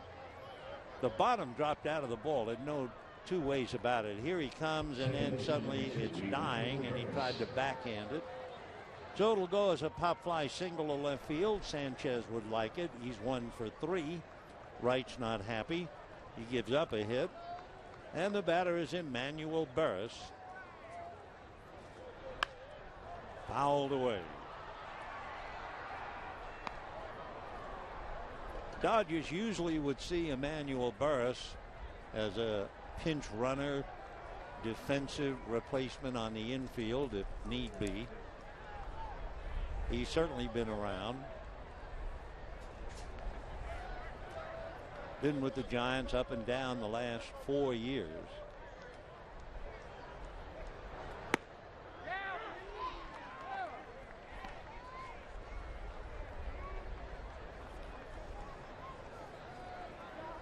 They talk about Emmanuel Burris being the first major league player to graduate from Washington, D.C. public school system to get to the big league since 1981. Chopper to short for 1, and they will get 2, and that's the inning. I'm pretty sure Maury Wills was the first to graduate from Washington Grammar School, public school, and wind up in the bigs. Anyway, at the end of 5 1/2, it's still 2-2.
Things are tailor-made at Dodger Stadium.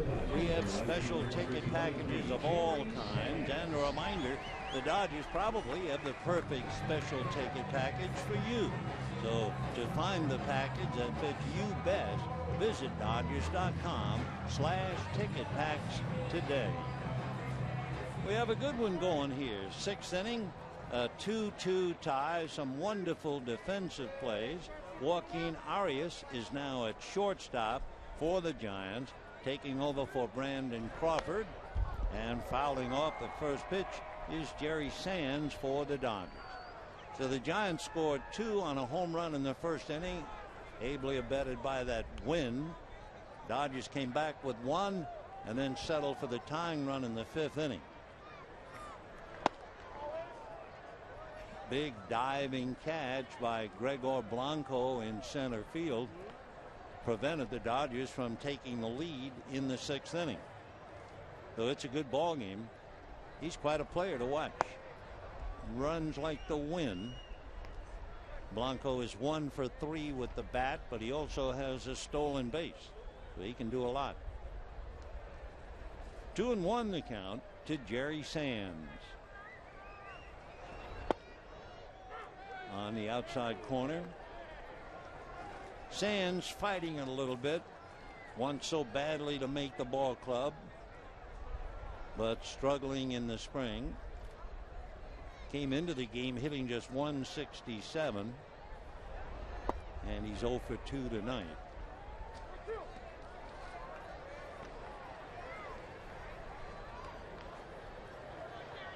Jerry from Clayton, North Carolina. Slapped foul. 2 runs, 8 hits for the Giants. 2 runs, 5 hits for the Dodgers.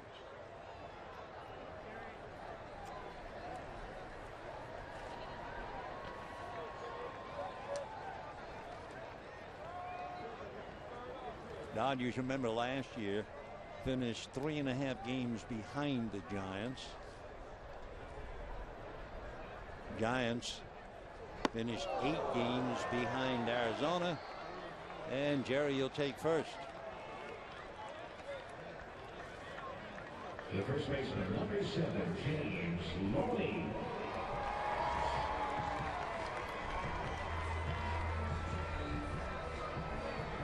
So Sands goes to first. James Loney coming up. Jerry appears to be okay as he visits with Brett Pill. Loney single to right, hit back to the box. 1 for 2.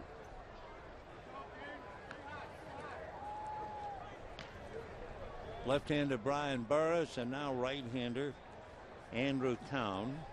Dodgers with Aaron Harang, Josh Lindblom, and Jamie Wright.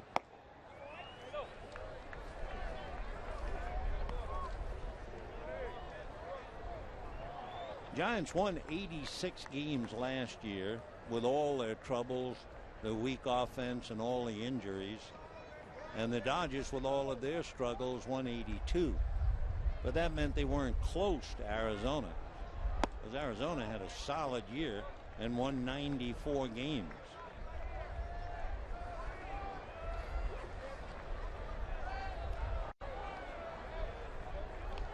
Two and 0 the count. Deloney. Luis Cruz out on deck, and then Matt Trainer.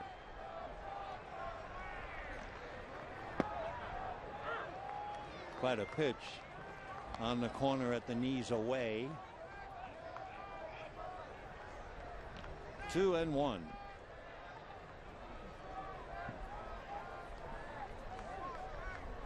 You make that same pitch at the knees on the inside part of the plate. Loney makes good contact. Runner goes, ground ball to the right side, the quick flip for 1, and picked at first for 2. Boy, it might be an exhibition game, but it's a big league exhibition game. Wonderful play as Burris backhanded the ball to Arias, and then Arias made the hurried throw to double up Loney. Take another look. Here's the backhanded, the shovel, the turn, the off-balance throw in the dirt. Nice pick by Pill at the end. 4-6-3. And with 2 down, the batter, Luis Cruz. Ivan De Jesus made a big play earlier in the game in the 4th inning on a ball hit by Connor Gillespie. If Cruz doesn't make that play, Jason Christian would have scored. So we've had a couple of dazzling plays, and then that diving catch by Blanco in left center. And a drive to left, going back on the ball is Belt, and this one is going to be gone. Luis Cruz hits a line drive home run.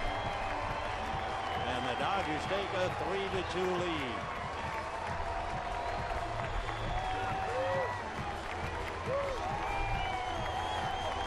So Cruz jumps one out.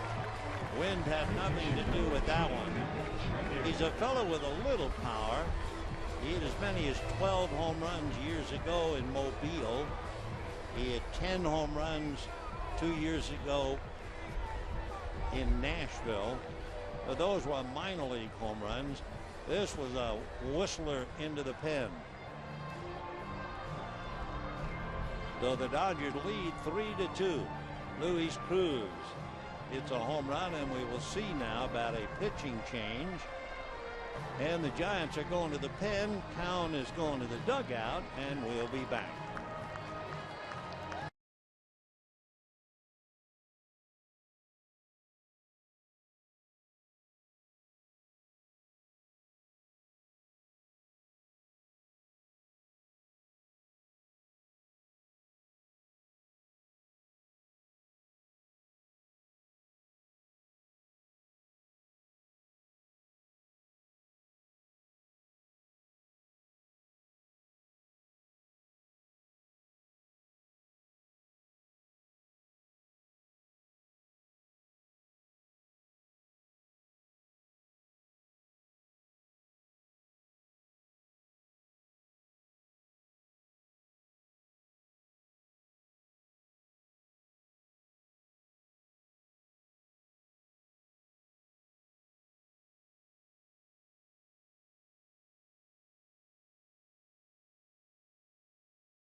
Luis Cruz all smiles in the Dodger dugout.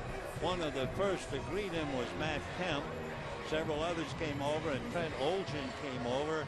So they were all very happy for the infielder that hits the home run to put the Dodgers in front 3-2.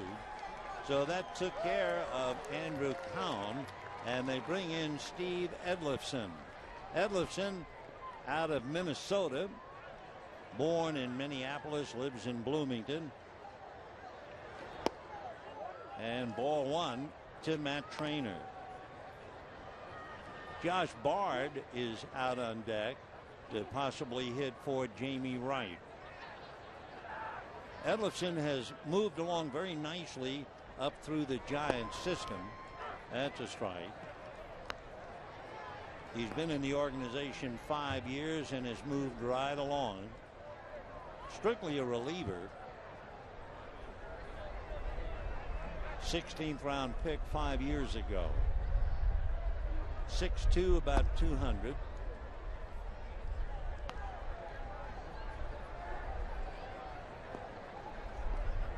Dodgers lead on the home run by Cruz, 3-2.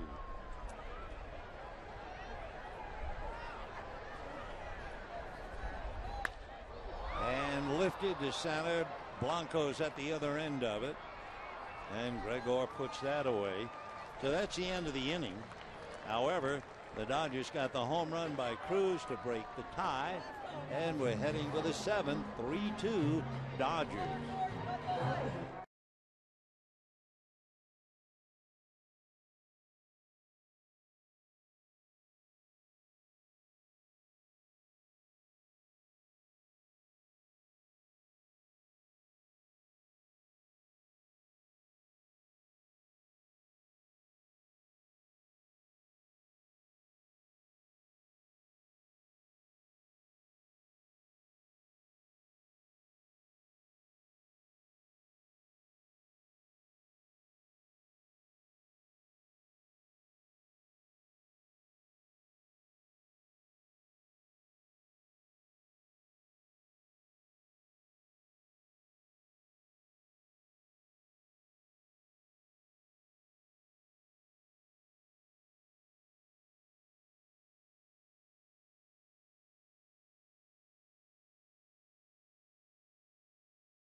The home run by Luis Cruz gives the Dodgers a 3-2 lead, a lead for the first time tonight.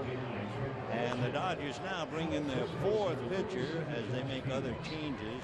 Ronald Belisario begins to tune up. They have Josh Bard behind the plate. Trent Olgen is now in left field. Angle in center. Field at first, so the changes are coming. Meanwhile, Ronald Belisario out of Maracay in Venezuela will pick up the pitching duties. Harang allowed 2 runs, but for the wind that was howling in the first inning, the Giants would be shut out. So Justin Christian will start it off against Belisario. And ball 1.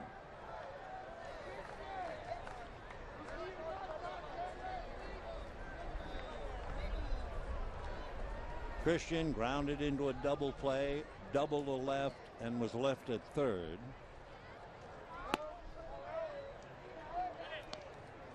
Two and 0 the count.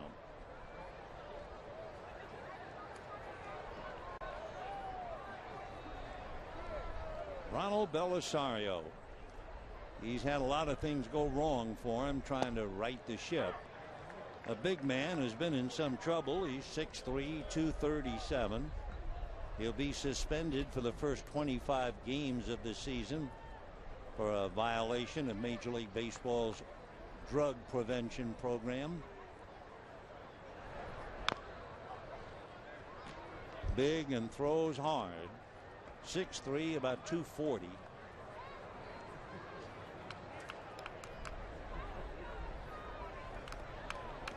Dodgers signed him as a free agent in 2009.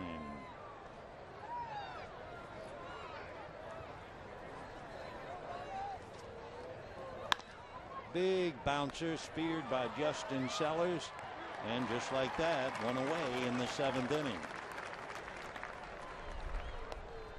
The batter now, Connor Gillespie, the third baseman, singled and then was robbed of a hit, a spectacular stop and out by Ivan De Jesus that prevented a run from scoring.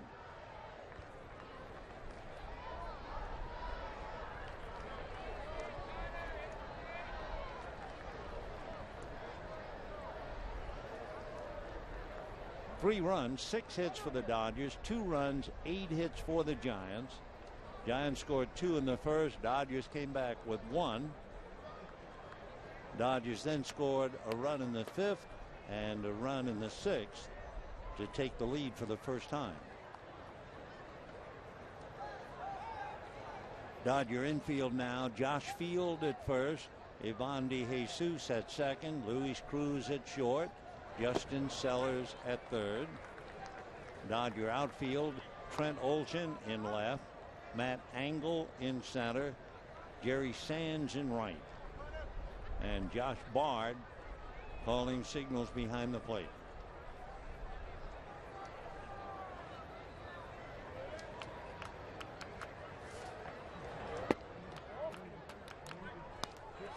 One ball, one strike. So it's been Harang for 4. Then Lindblom pitched an inning. Then Jamie Wright pitched an inning. And now Belisario. Chopper to DeJesus. So quickly 2 down. And the pitcher spot due up with Edlifson. So we'll see if they go to a hitter, and it'll be James Simmons coming up. So Simmons will now hit with 2 down. Giants have had 1 base hit in the last 2 2/3 innings.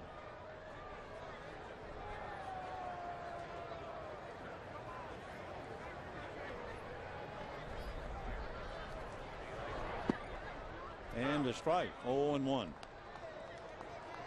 When the Dodgers come up in the 7th inning, since they made so many changes, we'll have to wait and see just how they're hitting. Squirted foul.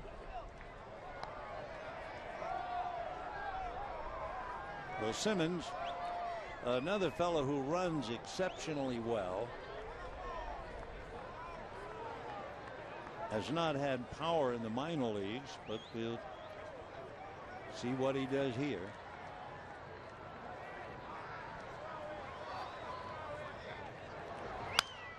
And pops it up around the plate. Wind playing tricks. Bard finds it on the other side of the screen.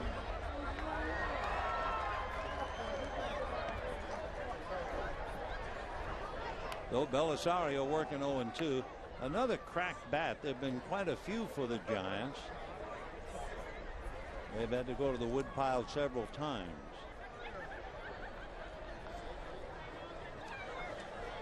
All right, Simmons comes back with a new stick, and Belisario trying to end the inning.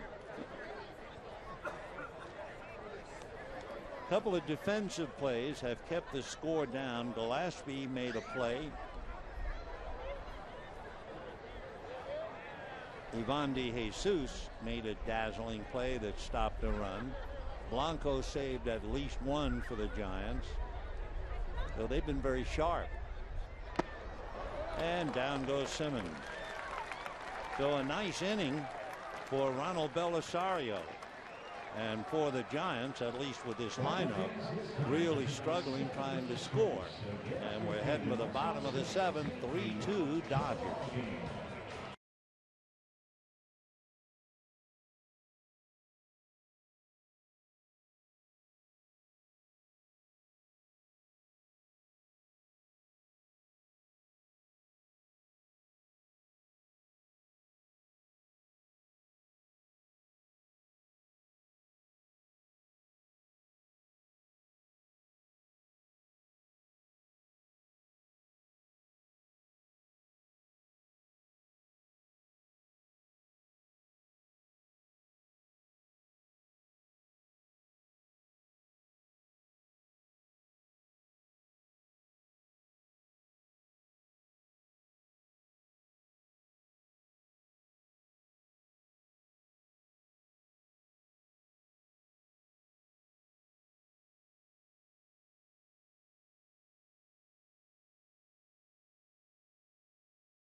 Dodgers leading 3-2.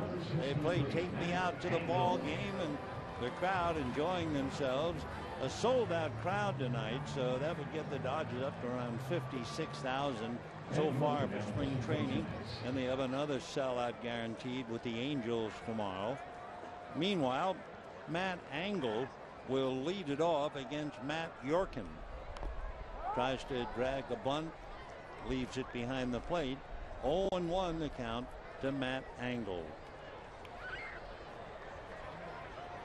Engel trying to find a job with the Dodgers in the outfield. He's finishing up relieving Matt Kemp. 0-1 and 0-2, so Matson finds himself in trouble. Matt Yorkin, big boy out of Napa, lives in Simi Valley. He's 6'3" and about 235, and a breaking ball fouled off. Engel on the other side is 5'10".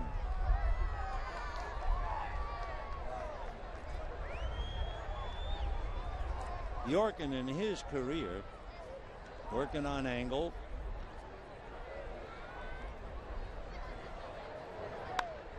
Boy, did he wait late on that breaking ball to hit it inside out.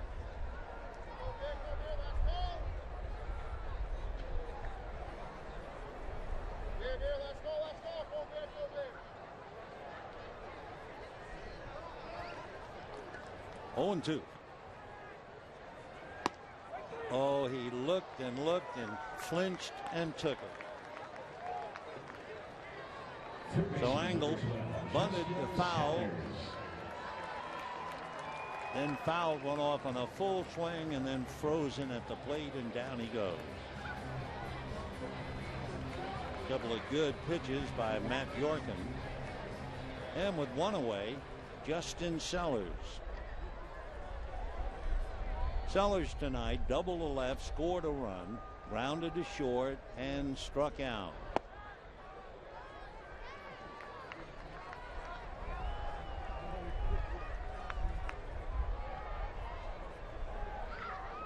Three-two Dodgers, bottom of the 7th inning.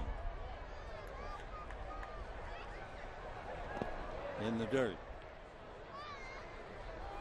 For Matt Yorkin on the mound, he's beginning his 9th professional year, and this is the 2nd straight year he's appeared in the Giants camp. He was originally drafted by Florida in 2003.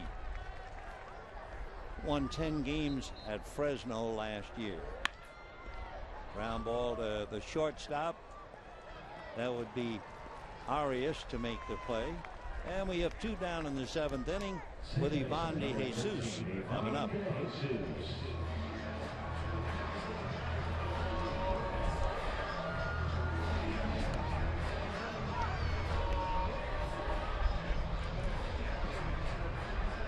Ivan has grounded to third, grounded to short, walked, made a dazzling play back in the 4th inning to prevent a run from scoring.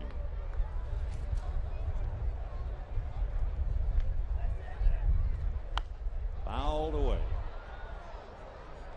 3 runs, 6 hits for the Dodgers, 2 runs, 8 hits for the Giants. They're playing each other tough, just as they did last year. 18 meetings. They each beat the other 9 times. De Jesus hurt his left side, just above the belt.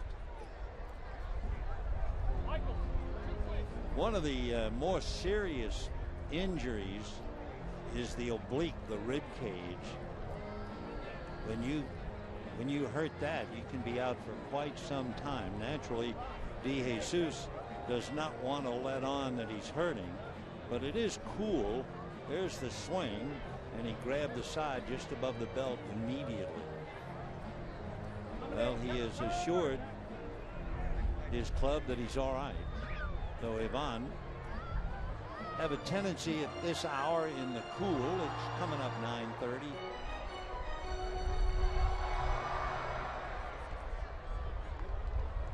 All right, he says he's ready, and we'll see. 0-1.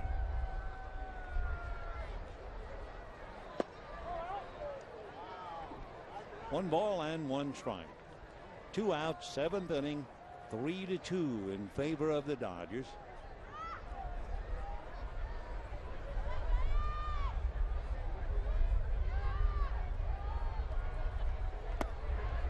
On deck, the veteran catcher Josh Bard. He came in with all those other changes. So Bard hitting in the number 3 slot, occupied by Matt Kemp.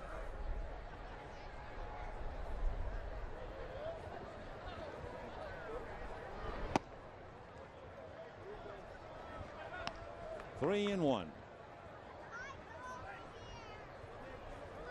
Well, DeJesus still not 100%.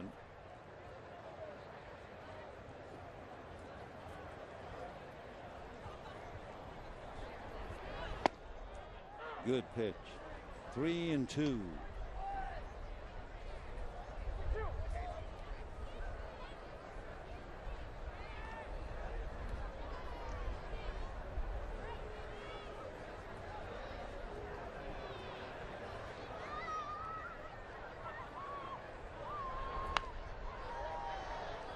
Well, Ivan had a pretty good cut at that.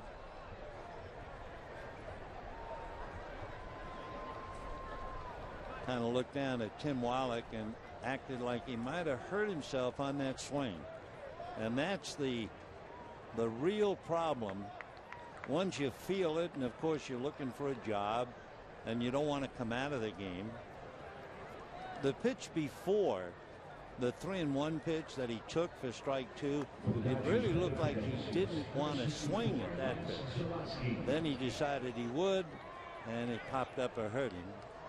So Lance Zawadski will be coming up to finish the at-bat. That's when he first felt it.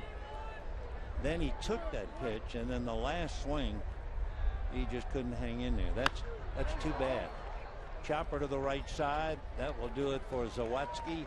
Dodgers are done, but more importantly, they suffer the loss of a very good infielder, at least for now, hopefully not for long, Ivan DeJesus. And at the end of 7, 3-2 Dodgers.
The crossovers.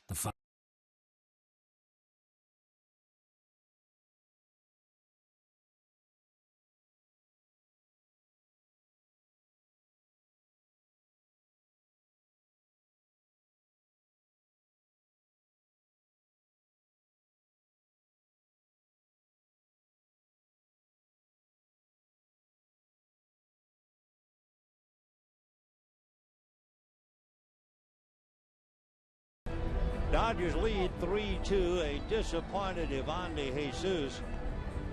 Maybe not pulling something, we hope not, but something grabbed on the side on a swing on a cool evening, and you hope it isn't the dreaded oblique. Though DeJesus had made a dazzling defensive play to prevent a run from scoring. but then he'll have to lead. Meanwhile, the Dodgers change pitching. Sean Tollison coming in. Tollison out of Texas, lives in Fairview, used to live in Dallas. Dodgers drafted him in the 30th round of 2010. He's pretty raw. Lance Zawadski, who finished up and grounded out for Ivan de Jesus, is at second base.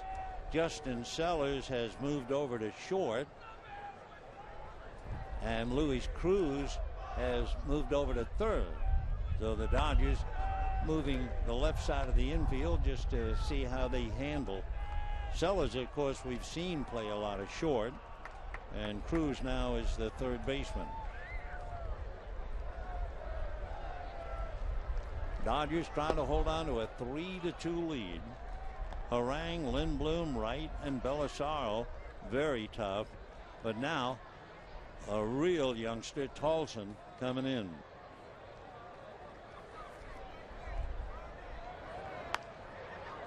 Two and two.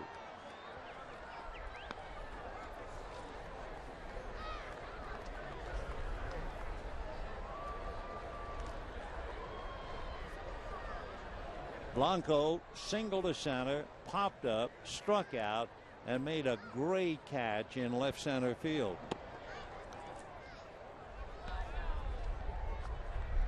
His catch was made on a ball hit by Juan Rivera that would have scored one and maybe two had it gone all the way through. Now, that's the biggest single defensive play of the night. And he probably bangs well over the glove of Loney, who just missed it down the line. Sellers makes a good recovery, but into second base goes Blanco. So Gregor Blanco, who has been so important in the game, doubles down the right field line for his second hit. The tying run is now in scoring position against Tolson. Loney up the ladder but couldn't do it.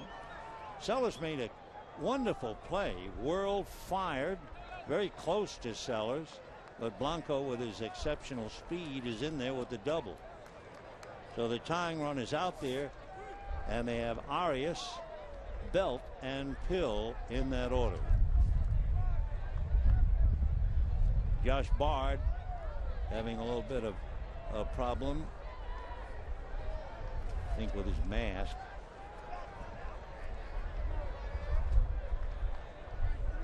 So Tollison greeted with the double.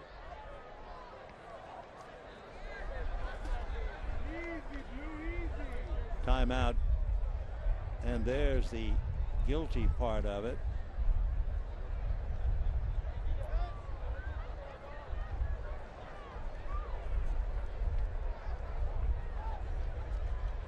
Something caught on the Velcro.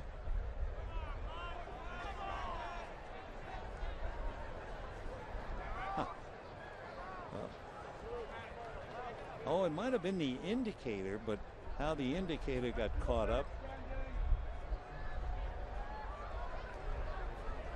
or the inside chest protector, hard to say.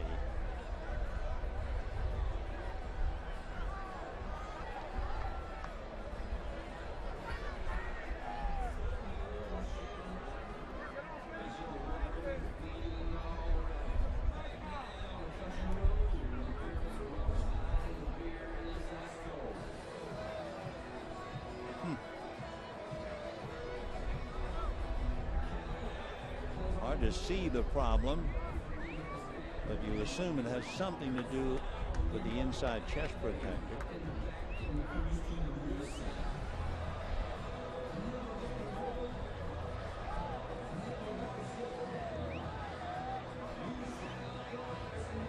Yep, zipper it up. So that's what it was. He was working the chest protector inside the shirt, and he had to zipper the pocket and reach inside to fix whatever was bothering him. Because in the old days, the American League umpires wore the outside chest protector, but the umpiring in the major leagues has been homogenized. No longer American League, National League umpires. They all wear the inside chest protector.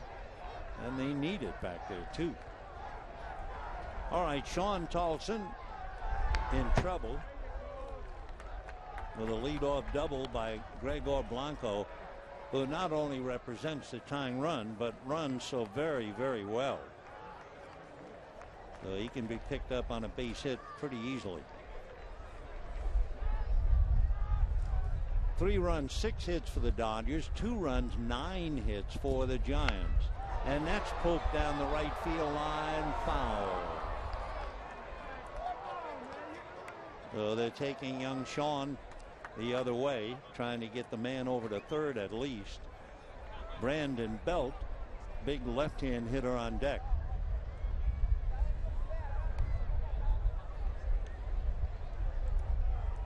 All right, Arias back up at the plate.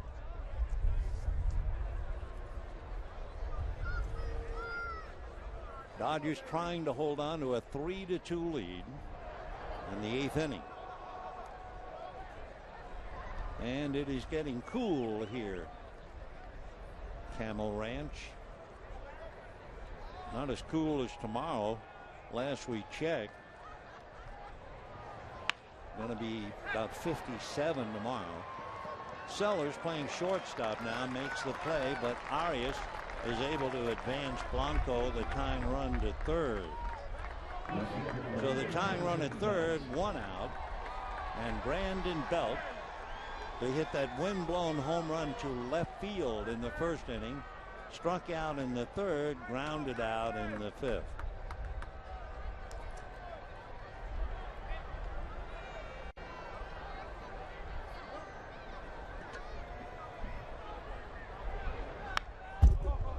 Oh, 0-1 to Brandon.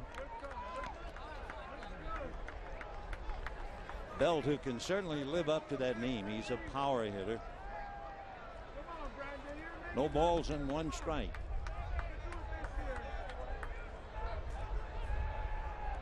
Infield is up, and the ball is in the air to center. Going back to pick it off is Matt Angle. Here comes Blanco home to tie up the game. 3-3. So Brandon Belt does what you know he can do. And for young Tolson, who's a long way from Class A, he's given up the double and now the scoring fly ball. So for Belt, he's driven in all 3 of the Giant runs. 2 down, and the batter is Brett Pill, the first baseman, and he hits one up into the breeze. Sellers, Cruz, and it's Sellers. Every ball in the air is an adventure. So 1 run on the double by Blanco and the fly ball off the bat of Belt. And we're even going to the bottom of the 8th, 3-3.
A reminder, you can follow the Dodgers with MLB.com at Bat 12 for your iPhone, iPad, or Android devices.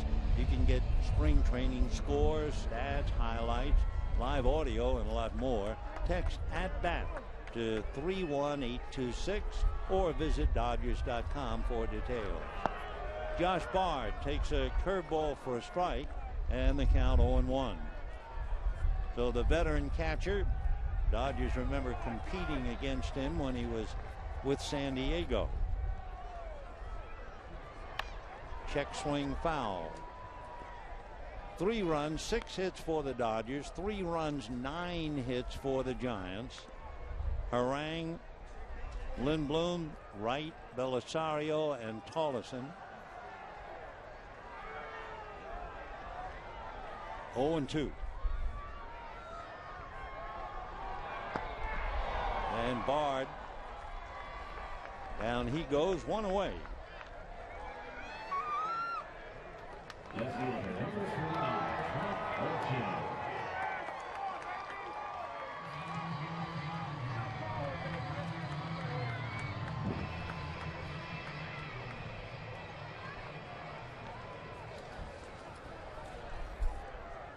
Trent Olson getting a chance to play in the late innings. So for Trent, the young fella from Australia, this will be his first at bat.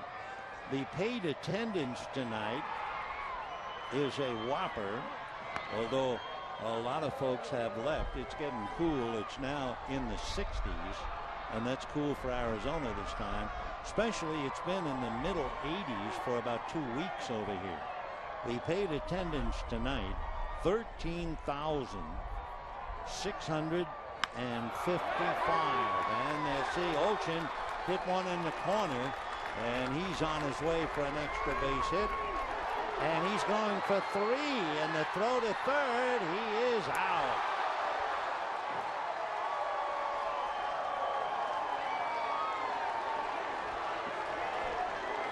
So Trent Olson gambles and loses the gamble. It goes 7-6-5, where he might have been in scoring position at second base. He tries to go for 3, and Belt gets the ball into Arias, who then relayed it to Gillespie, and he's out by plenty. So Olson a double and a bad gamble this late in the game. So 13,655 taking in the ball game. That is the largest crowd so far this year in the so-called Cactus League. And it kind of figured, doesn't it? Giants and Dodgers on St. Patrick's night. 3-3, bottom of the 8th, 2 out. Jerry Sands going the distance in right field tonight. 0 for 2, hit by a pitch last time up.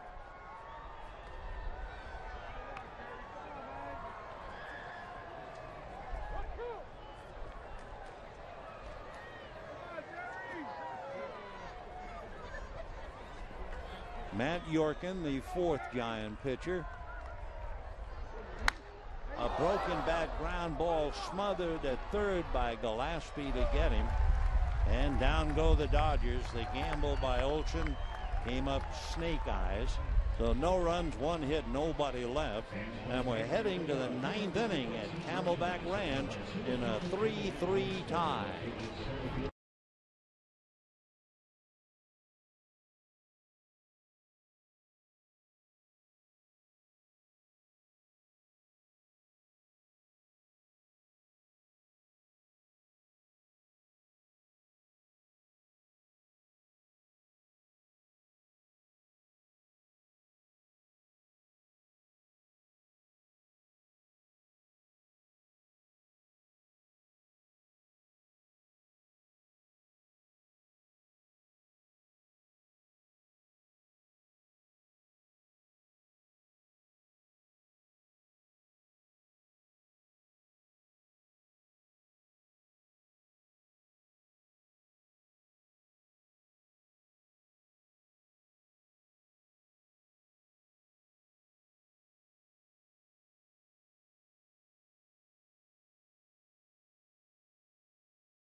You're watching Camelback Vision tonight. Dodgers spring training baseball live from Camelback Ranch in Glendale, Arizona.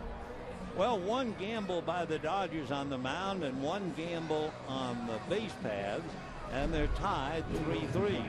They were leading 3-2, and they had used pretty much experienced pitchers, Harang, Lindblom, Wright, and Belisario. Then they decided to gamble, leading 3-2. They brought in a Class A pitcher, Scott Tolleson, who promptly gave up the tying run. Now they bring in Ramon Troncoso. They also gambled, of course, with Trent Olson, trying to stretch a double into a triple. So 3-3 tie, but the Dodgers are 0 for 2 at the Baccarat table. 1-1 the count.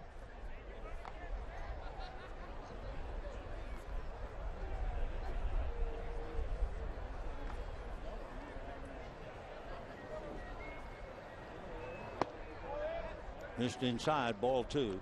Ramon Troncoso up and down with the Dodgers for the last few years. And of course, we started talking about the Dodger bullpen and the fact that they'll be without a few. There's a broken back ground ball picked by Cruz and makes the play. So Jackson Williams grounding out. Luis Cruz making a good play, playing third. One away. Nick Noonan, finishing up at second base, will now be the hitter for the Giants.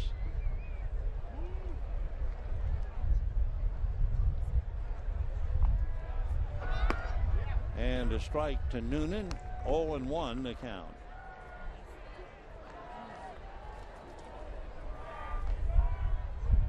A lot of the players, both Giants and Dodgers, came in collectively, so you're never sure how they're hitting until they come up to the plate. Ground ball hard, backhanded by Josh Fields for the second out.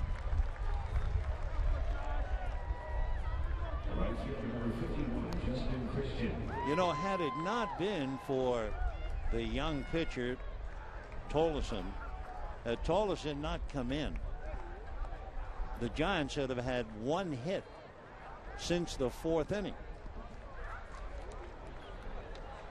And as far as the Dodgers schedule is concerned, they did not have Tolleson on the sheet that he was due to pitch.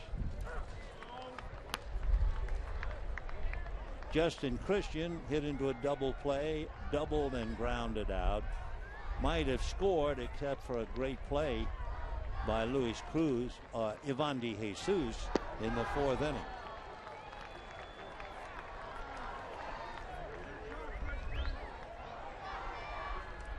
Christian going all the way in right field, 1 for 3. When the Dodgers come up in the bottom of the ninth, it will be Loney's spot, and it's occupied by Josh Fields, the first baseman. So down goes Christian, and again the Dodgers gamble, bringing in Tolleson, and Tolleson gives up the run to tie it up. Otherwise, Troncoso wraps it up for a win. And we're heading to the bottom of the ninth in a 3-3 tie.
the bottom of the ninth inning in a 3-3 tie.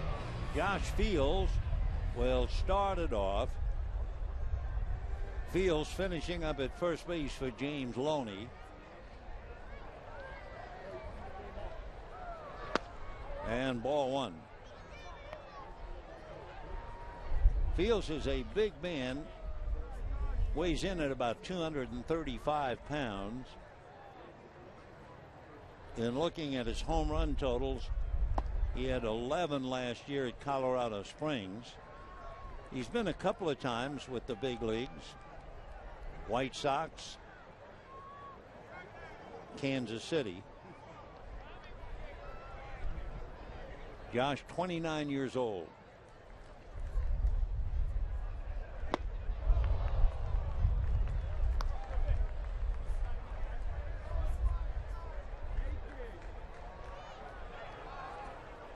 Josh Fields from Ada, Oklahoma, and facing Matt Yorkin.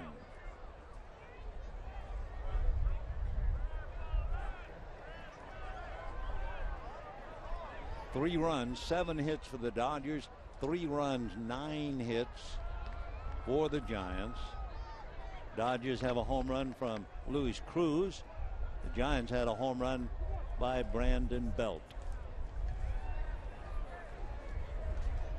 2-1 the count.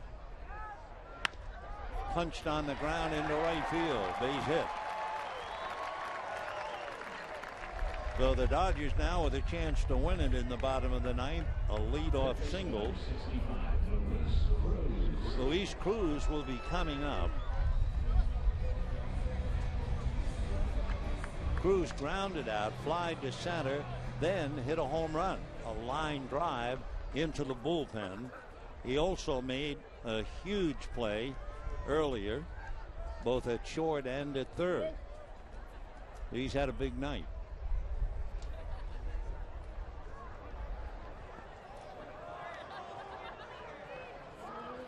Josh Fields,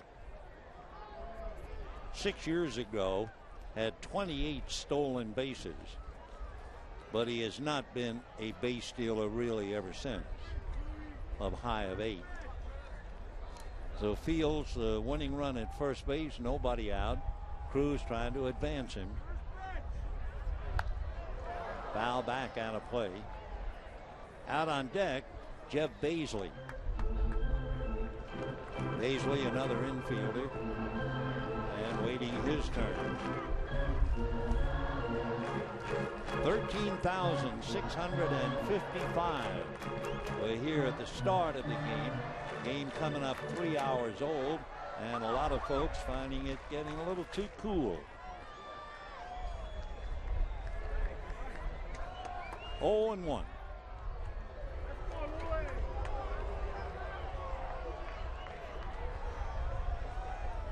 Lorenzo Jones coaching at first. Tim Wallach over at third. Luis Cruz checking with Wallach. Harang, Lindblom, Wright, Belisario, Tolleson, and Troncoso for the Dodgers. The bunt. Yorkin's play in time, and that advances Fields to second base. And now Baisley will be coming up. Jeff Baisley.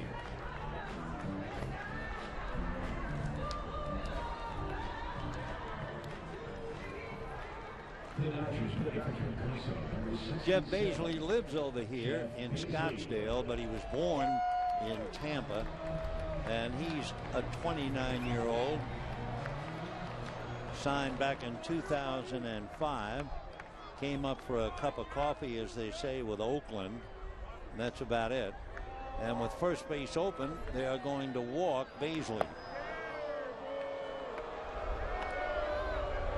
So Matt Angle, who is batting ninth, playing center field, will be coming up.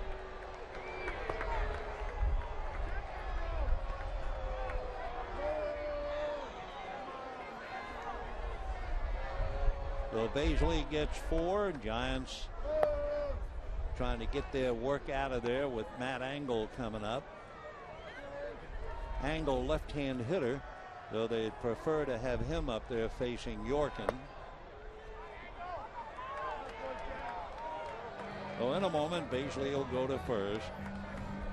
Angle would be followed by Sellers. Bottom of the ninth inning in a 3-3 tie. Giants and Dodgers on St. Patrick's night, Gagara.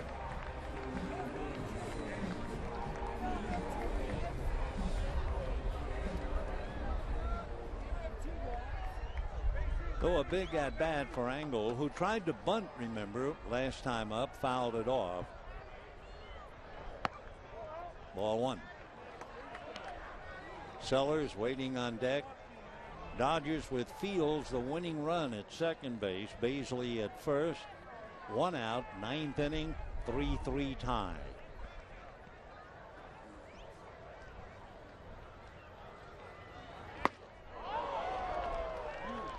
Good fastball, 1-1 to count.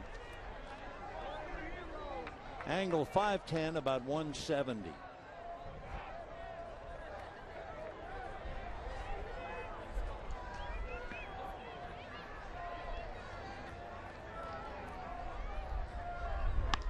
And little ground ball to the hole, plugged up nicely for the out, and the runners move up to second and third.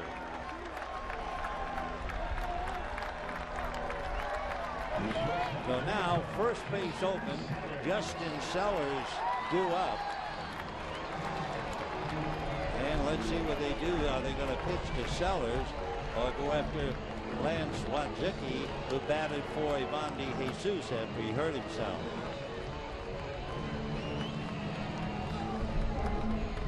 Second and third, 2 out, ninth inning. And they will pitch to Sellers. Maybe.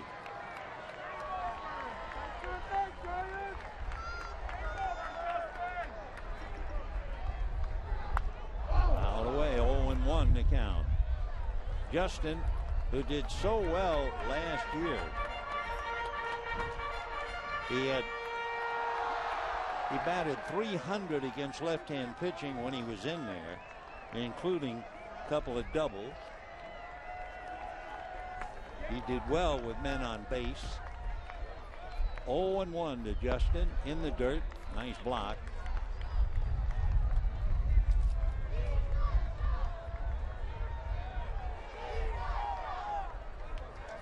Lance Zawatsky, who finished up after Ivan De Jesus hurt himself, waiting for his turn at plate. 1-1.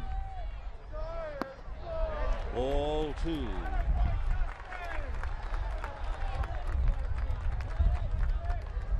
Well, a ball game just about 3 hours old. A very good ball game, as you'd expect. Giants and Dodgers.